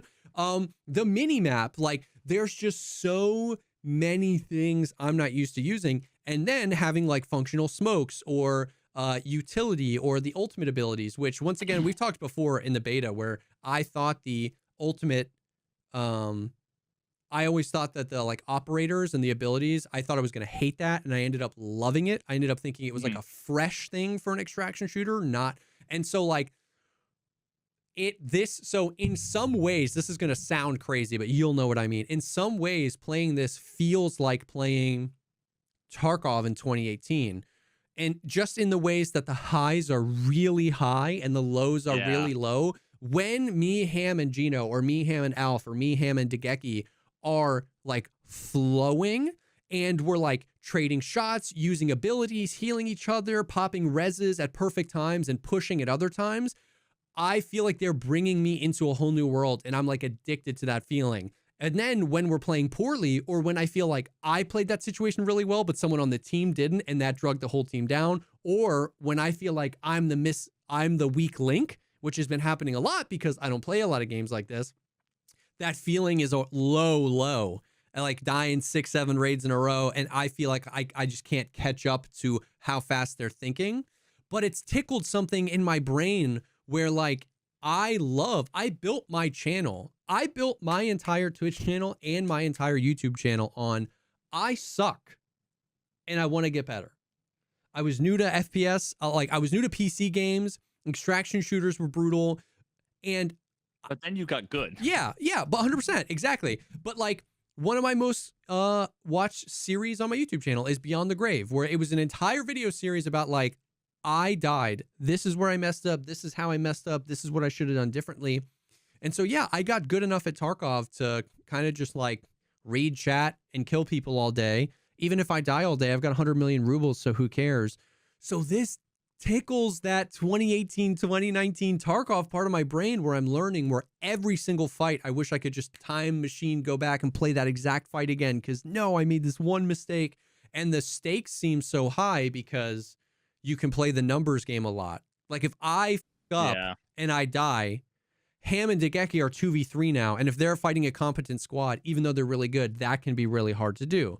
So like, I feel like the stakes are higher because I'm pulling the whole team down, but it's fun, dude. The moment-to-moment combat feels like a battle royale, but then all of the other little dopamine hits of like finding the LEDX, finding the really rare item, or, getting out with a bunch of loot or a bunch of money, feel like an extraction shooter. And so it's been really fun. What are the meds and the healing like in that game? So like with PUBG, you basically there was like a med pack and like a bandage. And the med pack was like, almost your full health. Yep. The bandage was like much smaller, right? So it was usually like you hit someone with a sniper shot to the body. It was like, boom, they use their med kit. Boom, they use their med kit. Boom, they use their med kit. Now they only have bandages. So now it's like if you hit them, boom, you can run in with a pistol and you'll win the fight, because right? they can't heal fast. So the med situation is interesting, and I feel like there's some level of it that does need to be adjusted, but they kind of went the Tarkov approach to an extent. Well, it's important to know it's a unified health pool. You have 100 health, whether you get hit in the legs, the arms, or whatever. Now, when you get hit in the legs, bullets do less damage. So I think I've told you before, the damage a gun does is fixed to the gun. So an M4 does 23 damage, no matter what you do to it. The pen value is what changes when you change ammos. So purple ammo is better than, blue ammo, gold ammo is better than purple ammo, and it's just adjusting the pen. And then there's modifiers to that damage. So it does 22 to the thorax, 56 to the head, 16 to the leg. But it's a unified health pool. So when you get shot, the way the meds work is all of the heals are just ultimately injectors. Like, they don't all look like injectors, but you're using a med kit and you're just like, and it just heals you most of the time all the way up if you have enough juice left in the heal. But there are like fractures, like you can break your legs, you can break your arms, and then you can get bleeds as well. Now, if you wanted to play with only a med kit and a surgery kit, you can fix everything. You can fix a bleed with a med kit. You can fix regular, just I need HP with a med kit. You can fix fractures with surge, or you can fix like full breaks with a surge. Basically. Yes. But if you wanted to bring more things, a tourniquet fixes bleeds much faster, 2 seconds as opposed to 7 seconds for this. If you wanted to bring painkillers, painkillers just negate all the negative effects of any broken limbs. They get used in 3 seconds as opposed to a surge kit in 8 seconds. So if you want to like stack a bunch of meds, you can, and play the game where you're healing faster. Or if you're like, that's too complicated, you can just bring medkit, surge kit, boom. Yeah, it's like, do you want a grizzly or do you want an IFAC plus hemo plus? Yeah. Now the thing is though, what makes it a little kind of like AIDS is the way, and this is the biggest criticism of the game I've heard across the board from everybody, is that the time to kill and how quickly an armor can get damaged. What's really cool about this is that you can bring armor repair kits and helmet repair kits into raids, and you can repair your armor while in a fight. Now, the thing is you can never, if your armor has 100 durability and it gets shot down to 7 now, you can never repair to 100. You repair it to 94 and then 82. And so, like, you can come in with a brand new 100 durability armor, and when you leave, it's at like 57 durability, because every time which would never happen. Exactly. Ever happen. Every time you take a shot, your armor is borderline trash. And so that one extra layer makes healing in this game kind of freaking AIDS, because every time you trade damage, you have to heal, you have to surge your arm, you have to plate your vest, you have to plate your helmet. He's doing the same thing. You repeak, you shoot each other, and then the whole thing happens again. Or you just die in 0.2 seconds. The time to kill is very fast, and it's very... basically, the way it works is like, if you have purple ammo, purple armor and below effectively don't exist. Right. Yeah, I remember talking about If you have blue ammo, purple armor will take a few extra rounds than the blue armor would have. Now, technically, if you have purple ammo, the time to kill is, I think, 1 additional shot against purple armor. They made a very small adjustment, but it's not enough. Effectively, it's like, and so the meta just becomes invest in ammo and armor doesn't exist. Yeah. If everyone, when people are shooting 995, like, you know, maybe I don't know what the ballistics are now, but back in the day, it was like it's going to pen and do Yes. 98% damage up to level 6. So Exactly. like wearing no armor is just exactly better. It feels like that where so yeah, that's a great way to put it. It feels like the yeah, that's almost like a good Tarkov way to put it. Let's take like 545 ammo. There's like PS, PP, BT, and BS. If those were respectively 10, 20, 30, 40, 50 pen, then it would be like, oh, well, I have the 50 pen. He's got class 5 armor. It pens like 98% of the time. But in Tarkov, they had the forethought to it's not. It's 25, 32. So there's always like, you know what I mean? Most of the time, it's not a 100% guarantee to pen, and the, you know, the really good ammo is more expensive. And then in Tarkov, you have all this stuff of like, if I take a leg shot, I can just pain kill and push because, you know, whatever. If I take an arm shot or whatever, armors right now you can plate swap and stuff like that. Like I can put my other plate in the front. So it's the time to kill is very, very fast because of the unified health and because armor gets chunked very quickly. And so that is something that has been really frustrating is that, like, I watched a video the other day. I think it's the Beard Guys. I want to shout them out because they're a cool channel. They were testing, like, because I've told you about how sick their firing range is, where literally, like, you can do whatever you want. They were testing time to kill because they wanted to make a video on, like, the top 5 fastest time to kill guns in the game. And they were getting time to kill. Was this not Tarkov? This was... No, in Delta Force, in the firing Force, range. okay. Yeah, because in the firing range on the dummies, you can put any armor you want. And in the firing range, you can put any ammo you want in your gun. So you can just like build it. So they were like, what are the 5 fastest time to kill guns? And the fastest time to kill was like 0.2 seconds against some of the best armors in the game. So it's just like jiggle peek dead. And I wonder if you have like, it would be 0.2 seconds against the best armor and what, 0.1899999 against no armor? Yeah, 0.195, because once again, the best ammo in the game essentially means there is no armor. Yeah. So the time to kill is kind of the same. You know what I mean? Reduction is probably like almost almost nothing. And then they threw in, they were like, and just to see what's funny, this is the slowest time to kill gun in the game. And it was 0.7 seconds time to kill. So it's like that delta is not enough between the best gun in the game and the worst gun in the game. You know what I mean? It's like, it just, any regular peek or running across a clearing or whatever is just, you're dead. Yeah, but here's the question. The problem isn't necessarily the delta, because correct. It's that the range, it's not that the range is like this, it's that the range is here rather than here. Yes. Yeah. I liked that in like COD 4. Yeah. Every gun pretty much had the same time to kill, sort of, right? Like you either had stopping power versus Juggernaut, or you're right. And then the thing had, you know, it went bop, bop, bop, bop, bop, but every bullet did a lot of damage, or it went and every bullet did not a lot of damage, right? But overall, like in general, and I actually like, I would love to know the science behind the COD 4 guns now, like years later. Yeah. That would be interesting. But I assume they all felt like pretty balanced, like pretty similar. Yeah. And that's when things are good.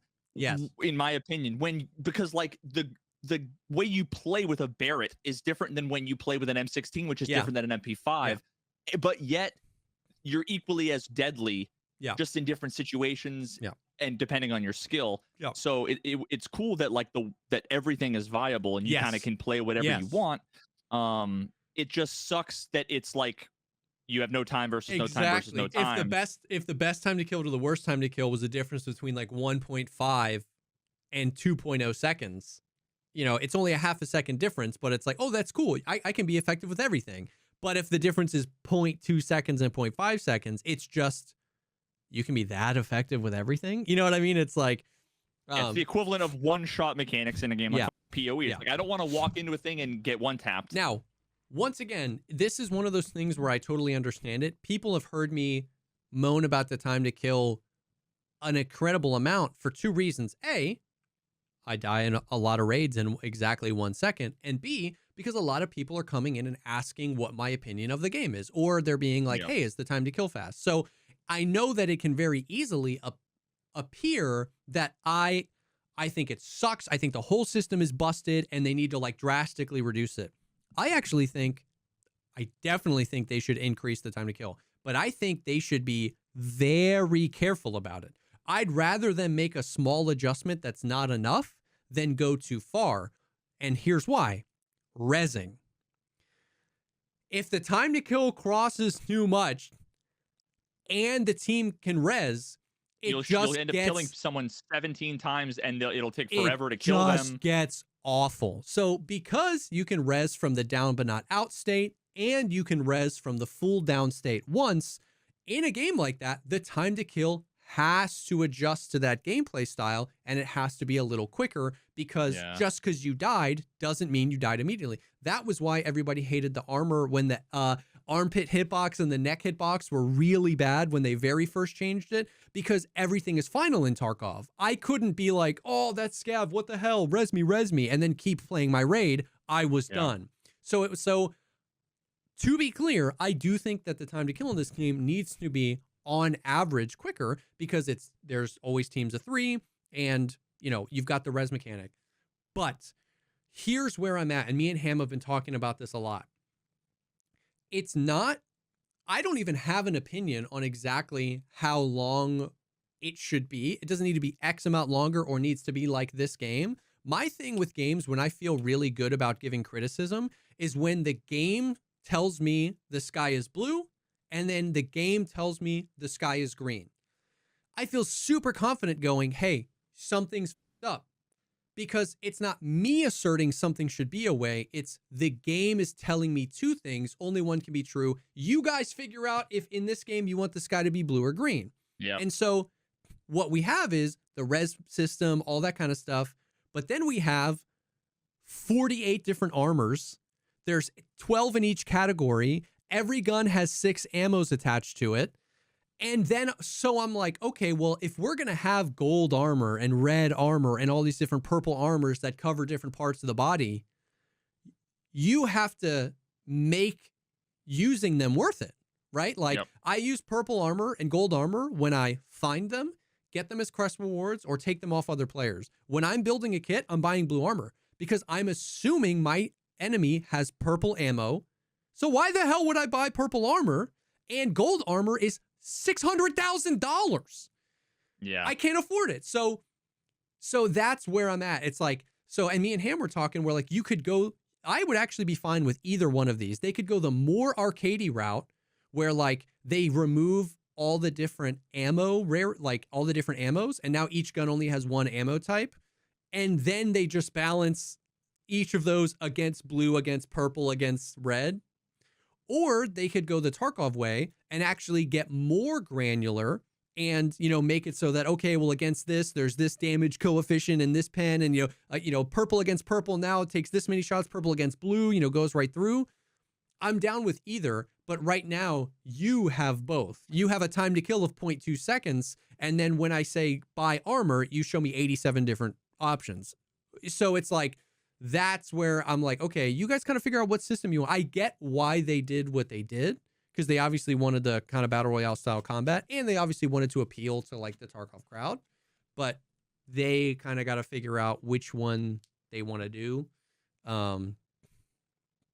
So the red touches yellow, kill a fellow, red touches black. Oh yeah, for the snake. When you said purple against blue goes right through, it just made me think like they're gonna make a bunch of arbitrary rules, and the way to remember it is like the Redditor thing is gonna be like, these are the 5 sayings you need to know. Yeah, do purple against blue always through.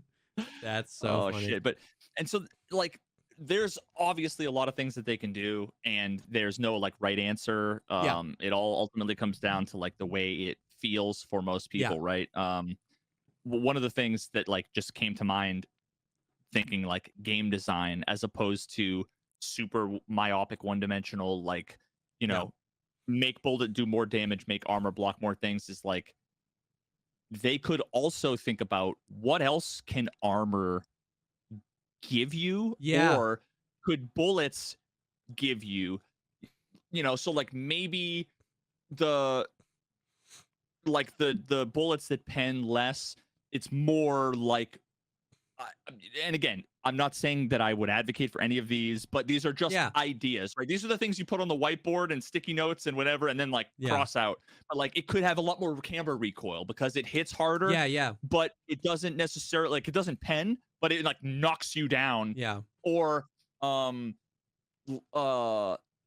the armor could like slow you down, but you know, like your movement speed, right? If it's higher tier, so there's like plus and minus to some of these things, right? So there's just I get a what lot you're of things saying. that they like, can do. What else can we do other than just pure damage? You know what I mean? Like one of the things you were saying is like, you know, the good armor, like no one's going to use it because everyone just has the ammo that ignores it.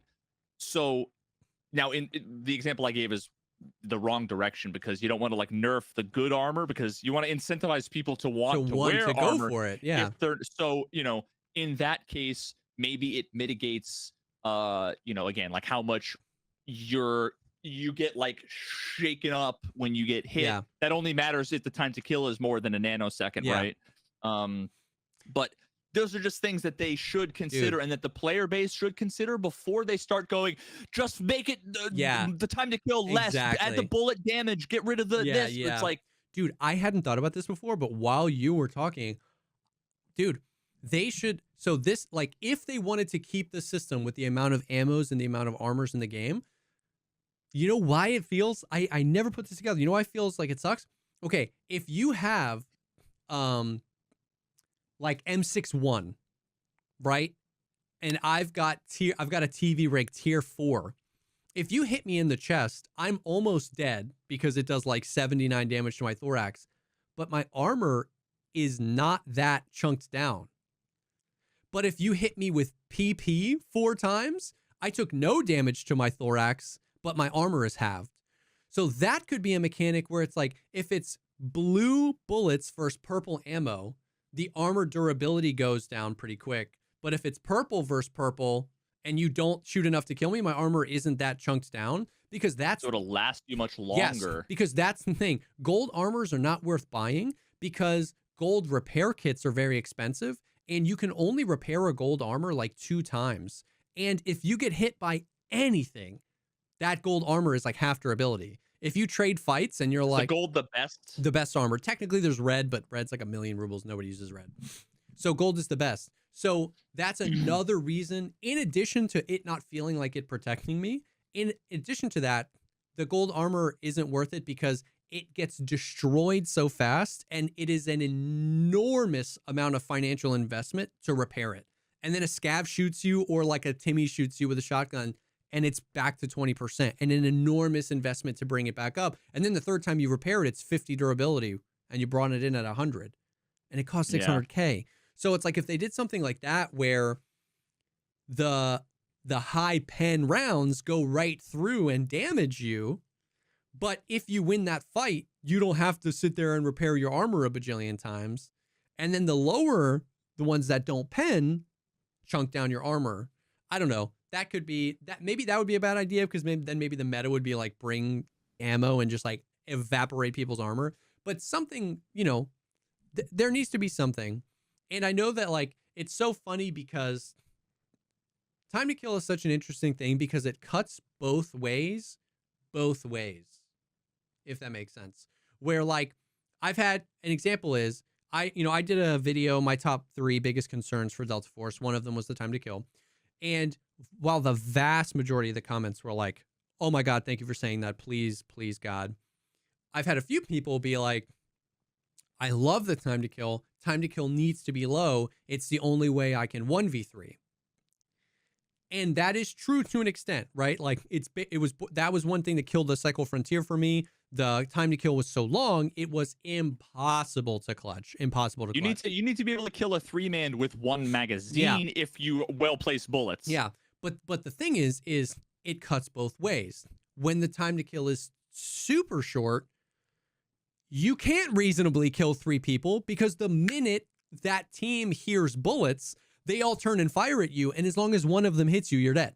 You know what I mean? So it's like, So it's like, yeah, last night you hit a clip where you killed 3 people because the time to kill was low, but every other raid that day, you were solo and you came up against a team that was playing even remotely like together.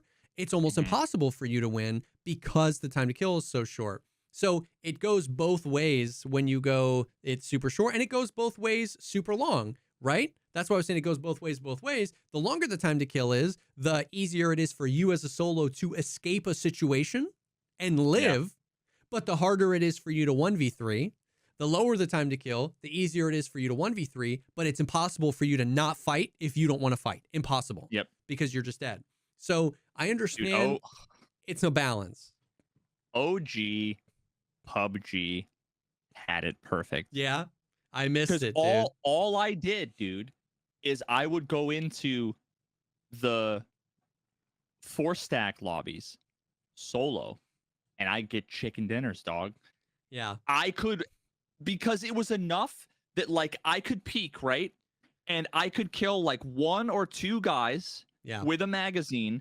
The third would turn, hit me with a couple of bullets. I fall back, I survive, I heal. The one guy goes to get his one friend. I peek, thirst one guy. The other guy starts firing on me. I take some damage. I go back and heal. He gets the other guy up. I peek out, kill 2 of them.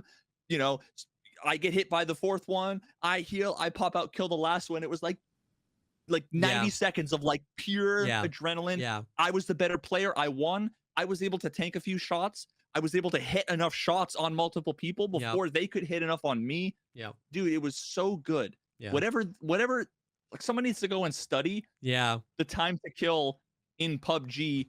And like, I'm literally like want to pull up some old clips. If you go to my channel and you go to videos and then go to oldest, you'll see PUBG Battlegrounds highlights 7 years ago. Yes, bro. 1, 2, 3, 4, 5, 6, 7, 9, 10, 11. Like old school before I was even streaming. Oh, that's so good. And it's just the glory days. Yeah.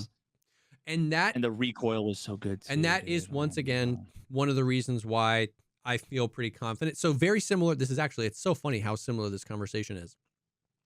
One of the reasons I'm confident that I am right about the time to kill is because the BR guys that are coming to Delta Force are like, holy shit, why is the time to kill so low?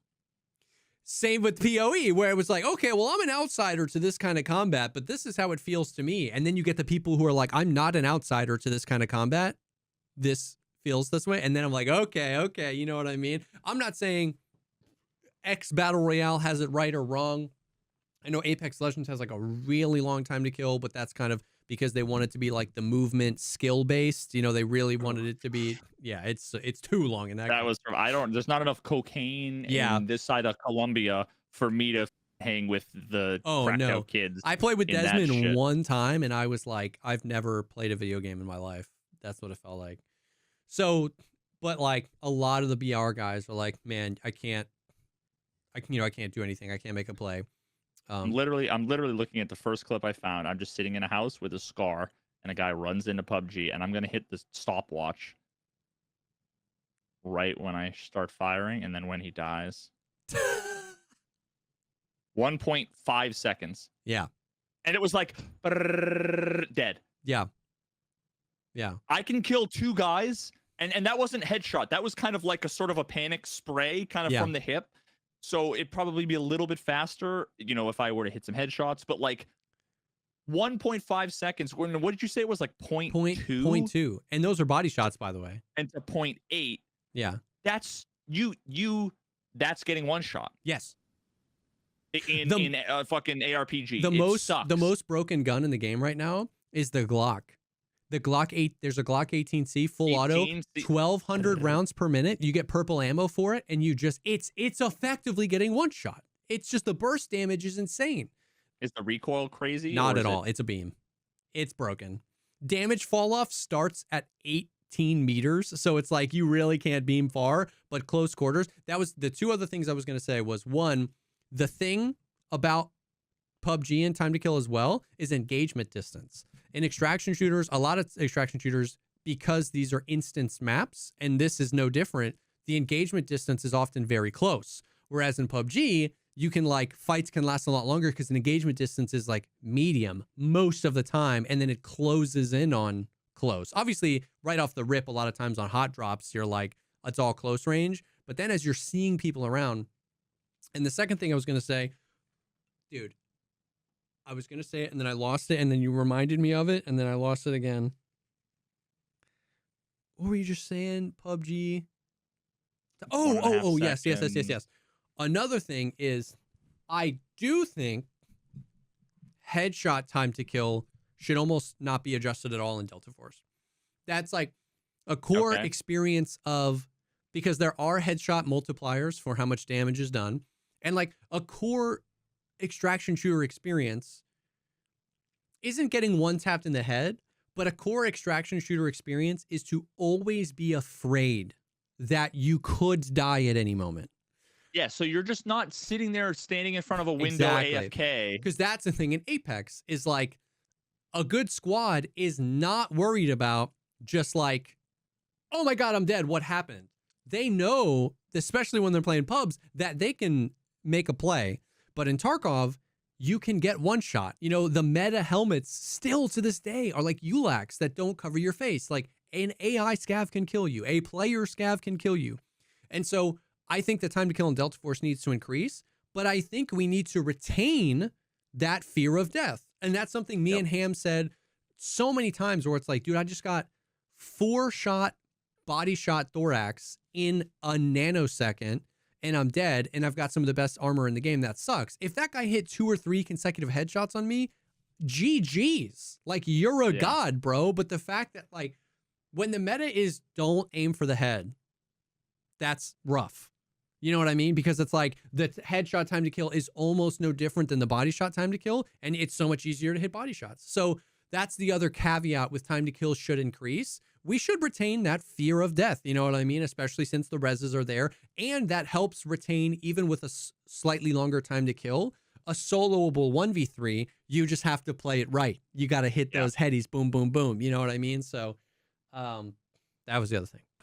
Bro, like, I've never had a better, I know like some Battlefield games, people really were like enjoyed sniping, but there was no better in all of my gaming experience, no better sniping than OG PUBG as well with the Car 98. Yeah. And there was a Car 98. It wasn't like the M21. It wasn't a semi-auto. It was Magnum. Like, you could just line up the headshot and bah, and it's like unscope, bah, and it was like, yeah, the first headshot is like boom, they're down, and then oh god, it was just so good, dude. It was so good. I don't know why no game.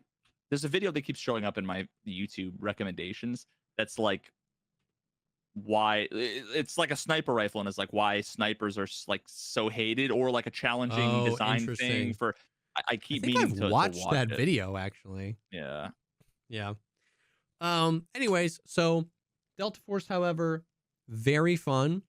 I think I genuinely think it has a potential to be a long, like, it's the first time. You might agree and disagree. That's fine. That's fine. If you hate this game, that's fine. If you like Arena Breakout better, that's fine. If you only want to play Tarkov for the rest of your life and suck Nikita's dick, that's fine.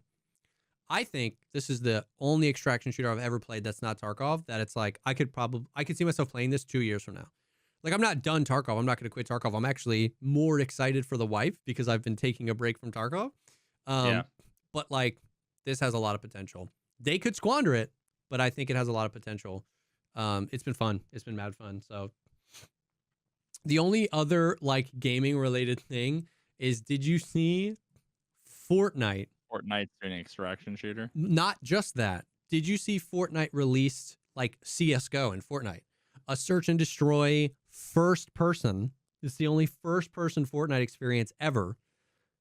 Yes. And it's you know what? Here's the thing. It's probably goofy looking and whatever, but it's probably good. Dude, so here's the thing. Obviously, you don't get your gamer card until you think Fortnite's for children, and you know what I mean? It's like, so the response has been pretty visceral from the people that don't already play a lot of Fortnite. And I haven't watched a lot of it, and I don't play Counter-Strike or Valorant, so I don't know. But it was just so interesting to see them move into that field. Tim the Tatman, Dr. Lupo, Ninja, Cypher, Courage, they were all playing it like all day yesterday. So they released that, and then they announced that they're doing an extraction shooter as well. So this goes with a lot of the conversations we've been having recently about like one IP just becoming the everything. You know, COD did multiplayer and campaign and battle royale, and they tried extraction shooter with DMZ. Fortnite's got their VR, and then they have their Unreal Engine like workshop thing where you could do all these different experiences. Now they're coming after CS:GO, and now they're coming after extraction shooters. So it's like, oh, it actually does like look good. It looks like Valorant, honestly. it does. It does look a lot like Valorant. I don't think there are like, the pistol looks cool, dude. What the this isn't like goofy at all looking. This yeah, I don't think there's like hero abilities like Valorant. I think it looks like Valorant and plays like CS:GO. There's an economy. There's a buy phase. It's straight up Counter-Strike. that's so funny, dude. It's probably going to be like objectively good, and it's going to break the just get, internet like, as a result of that. yeah, because you're going to have all of the. Here's the funny thing too, is like the Zoomers are now going to be like, they're going to start feeling old because they're going to be like, haha, Fortnite is for kids, blah blah blah, and then they're going to like try to play it. They're going to get completely owned by the like Gen 0 or Alpha, what the hell they are. And yeah, this is, yeah, get ready, kids.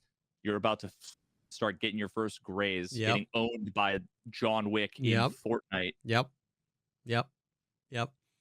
So I find that to be fascinating, slightly dystopian, but slightly exciting at the same time. We talked about that a lot on chat recently, where it's like, how many times have we said before, man, Tarkov, like the world of Tarkov would make such a cool BR. The world of Tarkov would make such a cool like DayZ open world experience. I think it's natural to have a game you like and then be like, but what if I got this, but in this type of game? And what if I got this in this type of game? So I think it's like exciting when games do other game modes, but then I can't get over the feeling of like quadrillion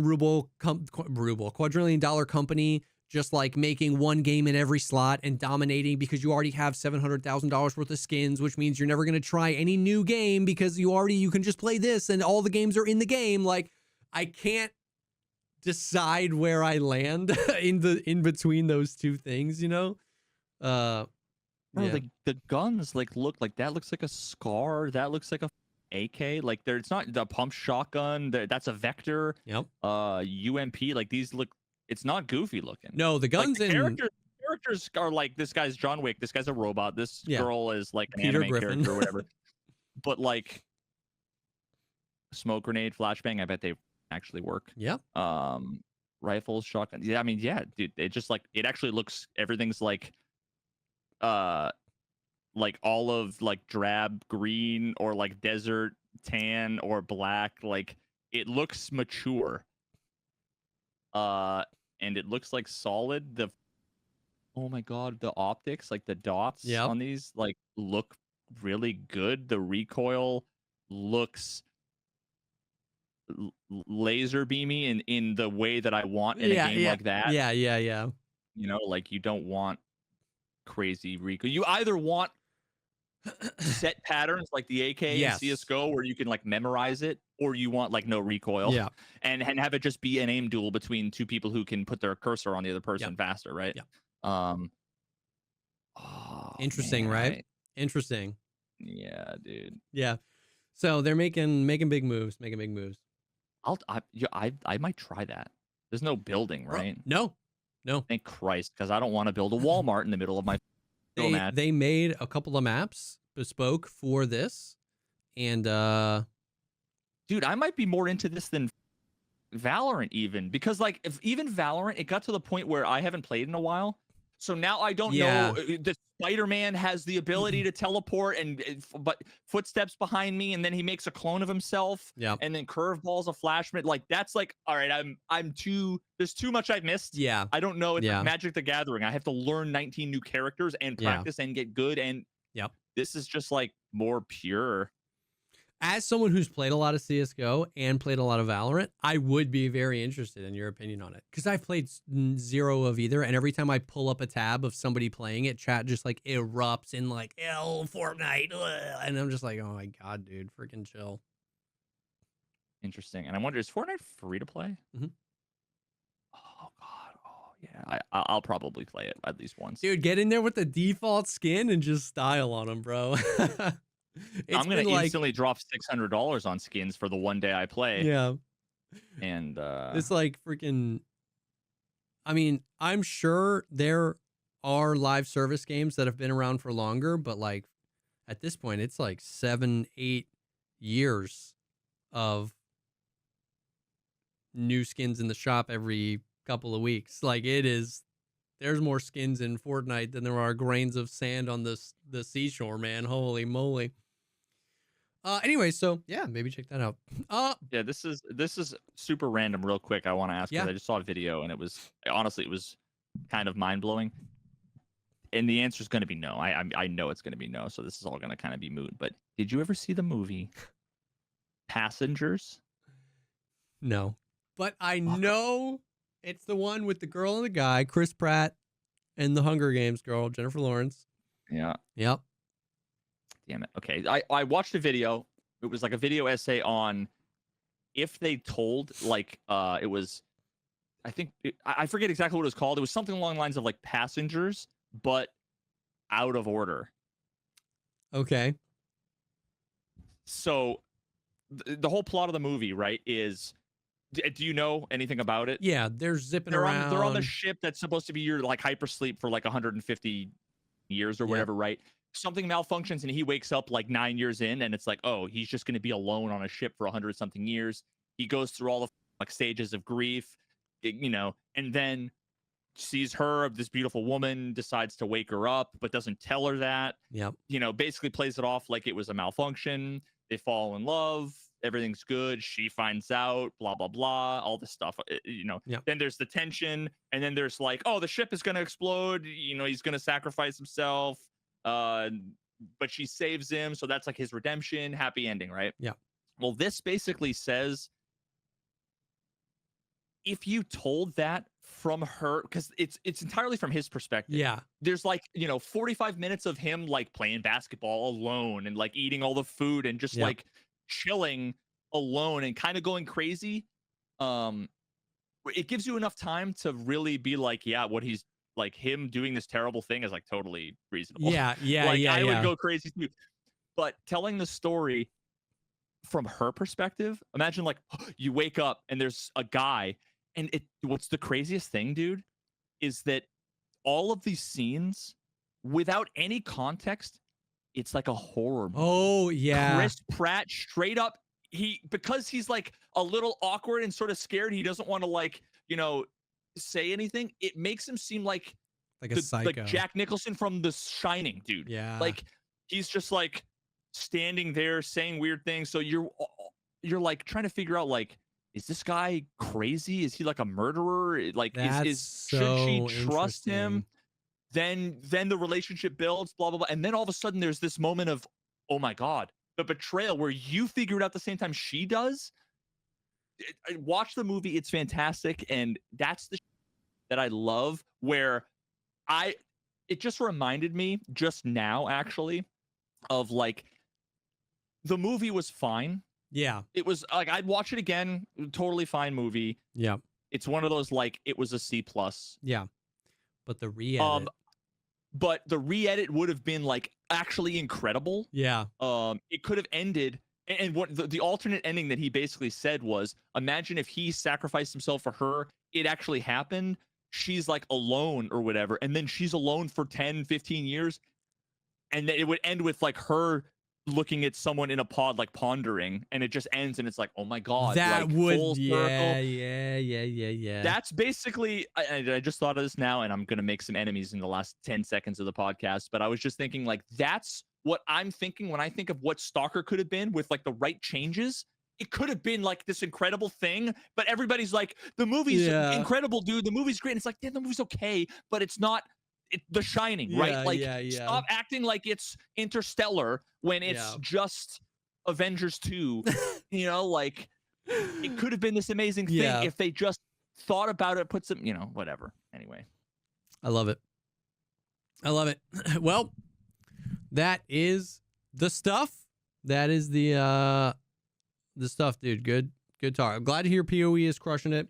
I'm having a blast. It's good to be having fun playing video games again. Playing other video games Yeah. is the unstated premise of what you said with the asterisk. That would have been the fine print. It's good playing video games. It would have been asterisk. What we mean by video games is other video games other than Escape from Tarkov that our communities are enjoying watching, Yeah. that are like healthy and not toxic. Yep. So that is it.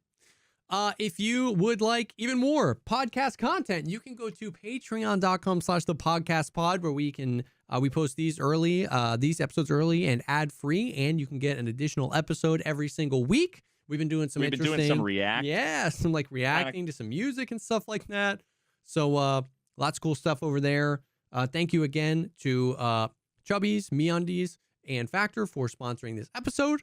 You guys are the best. Thank you for support, and we will definitely see y'all on the next one. Wear your seatbelt.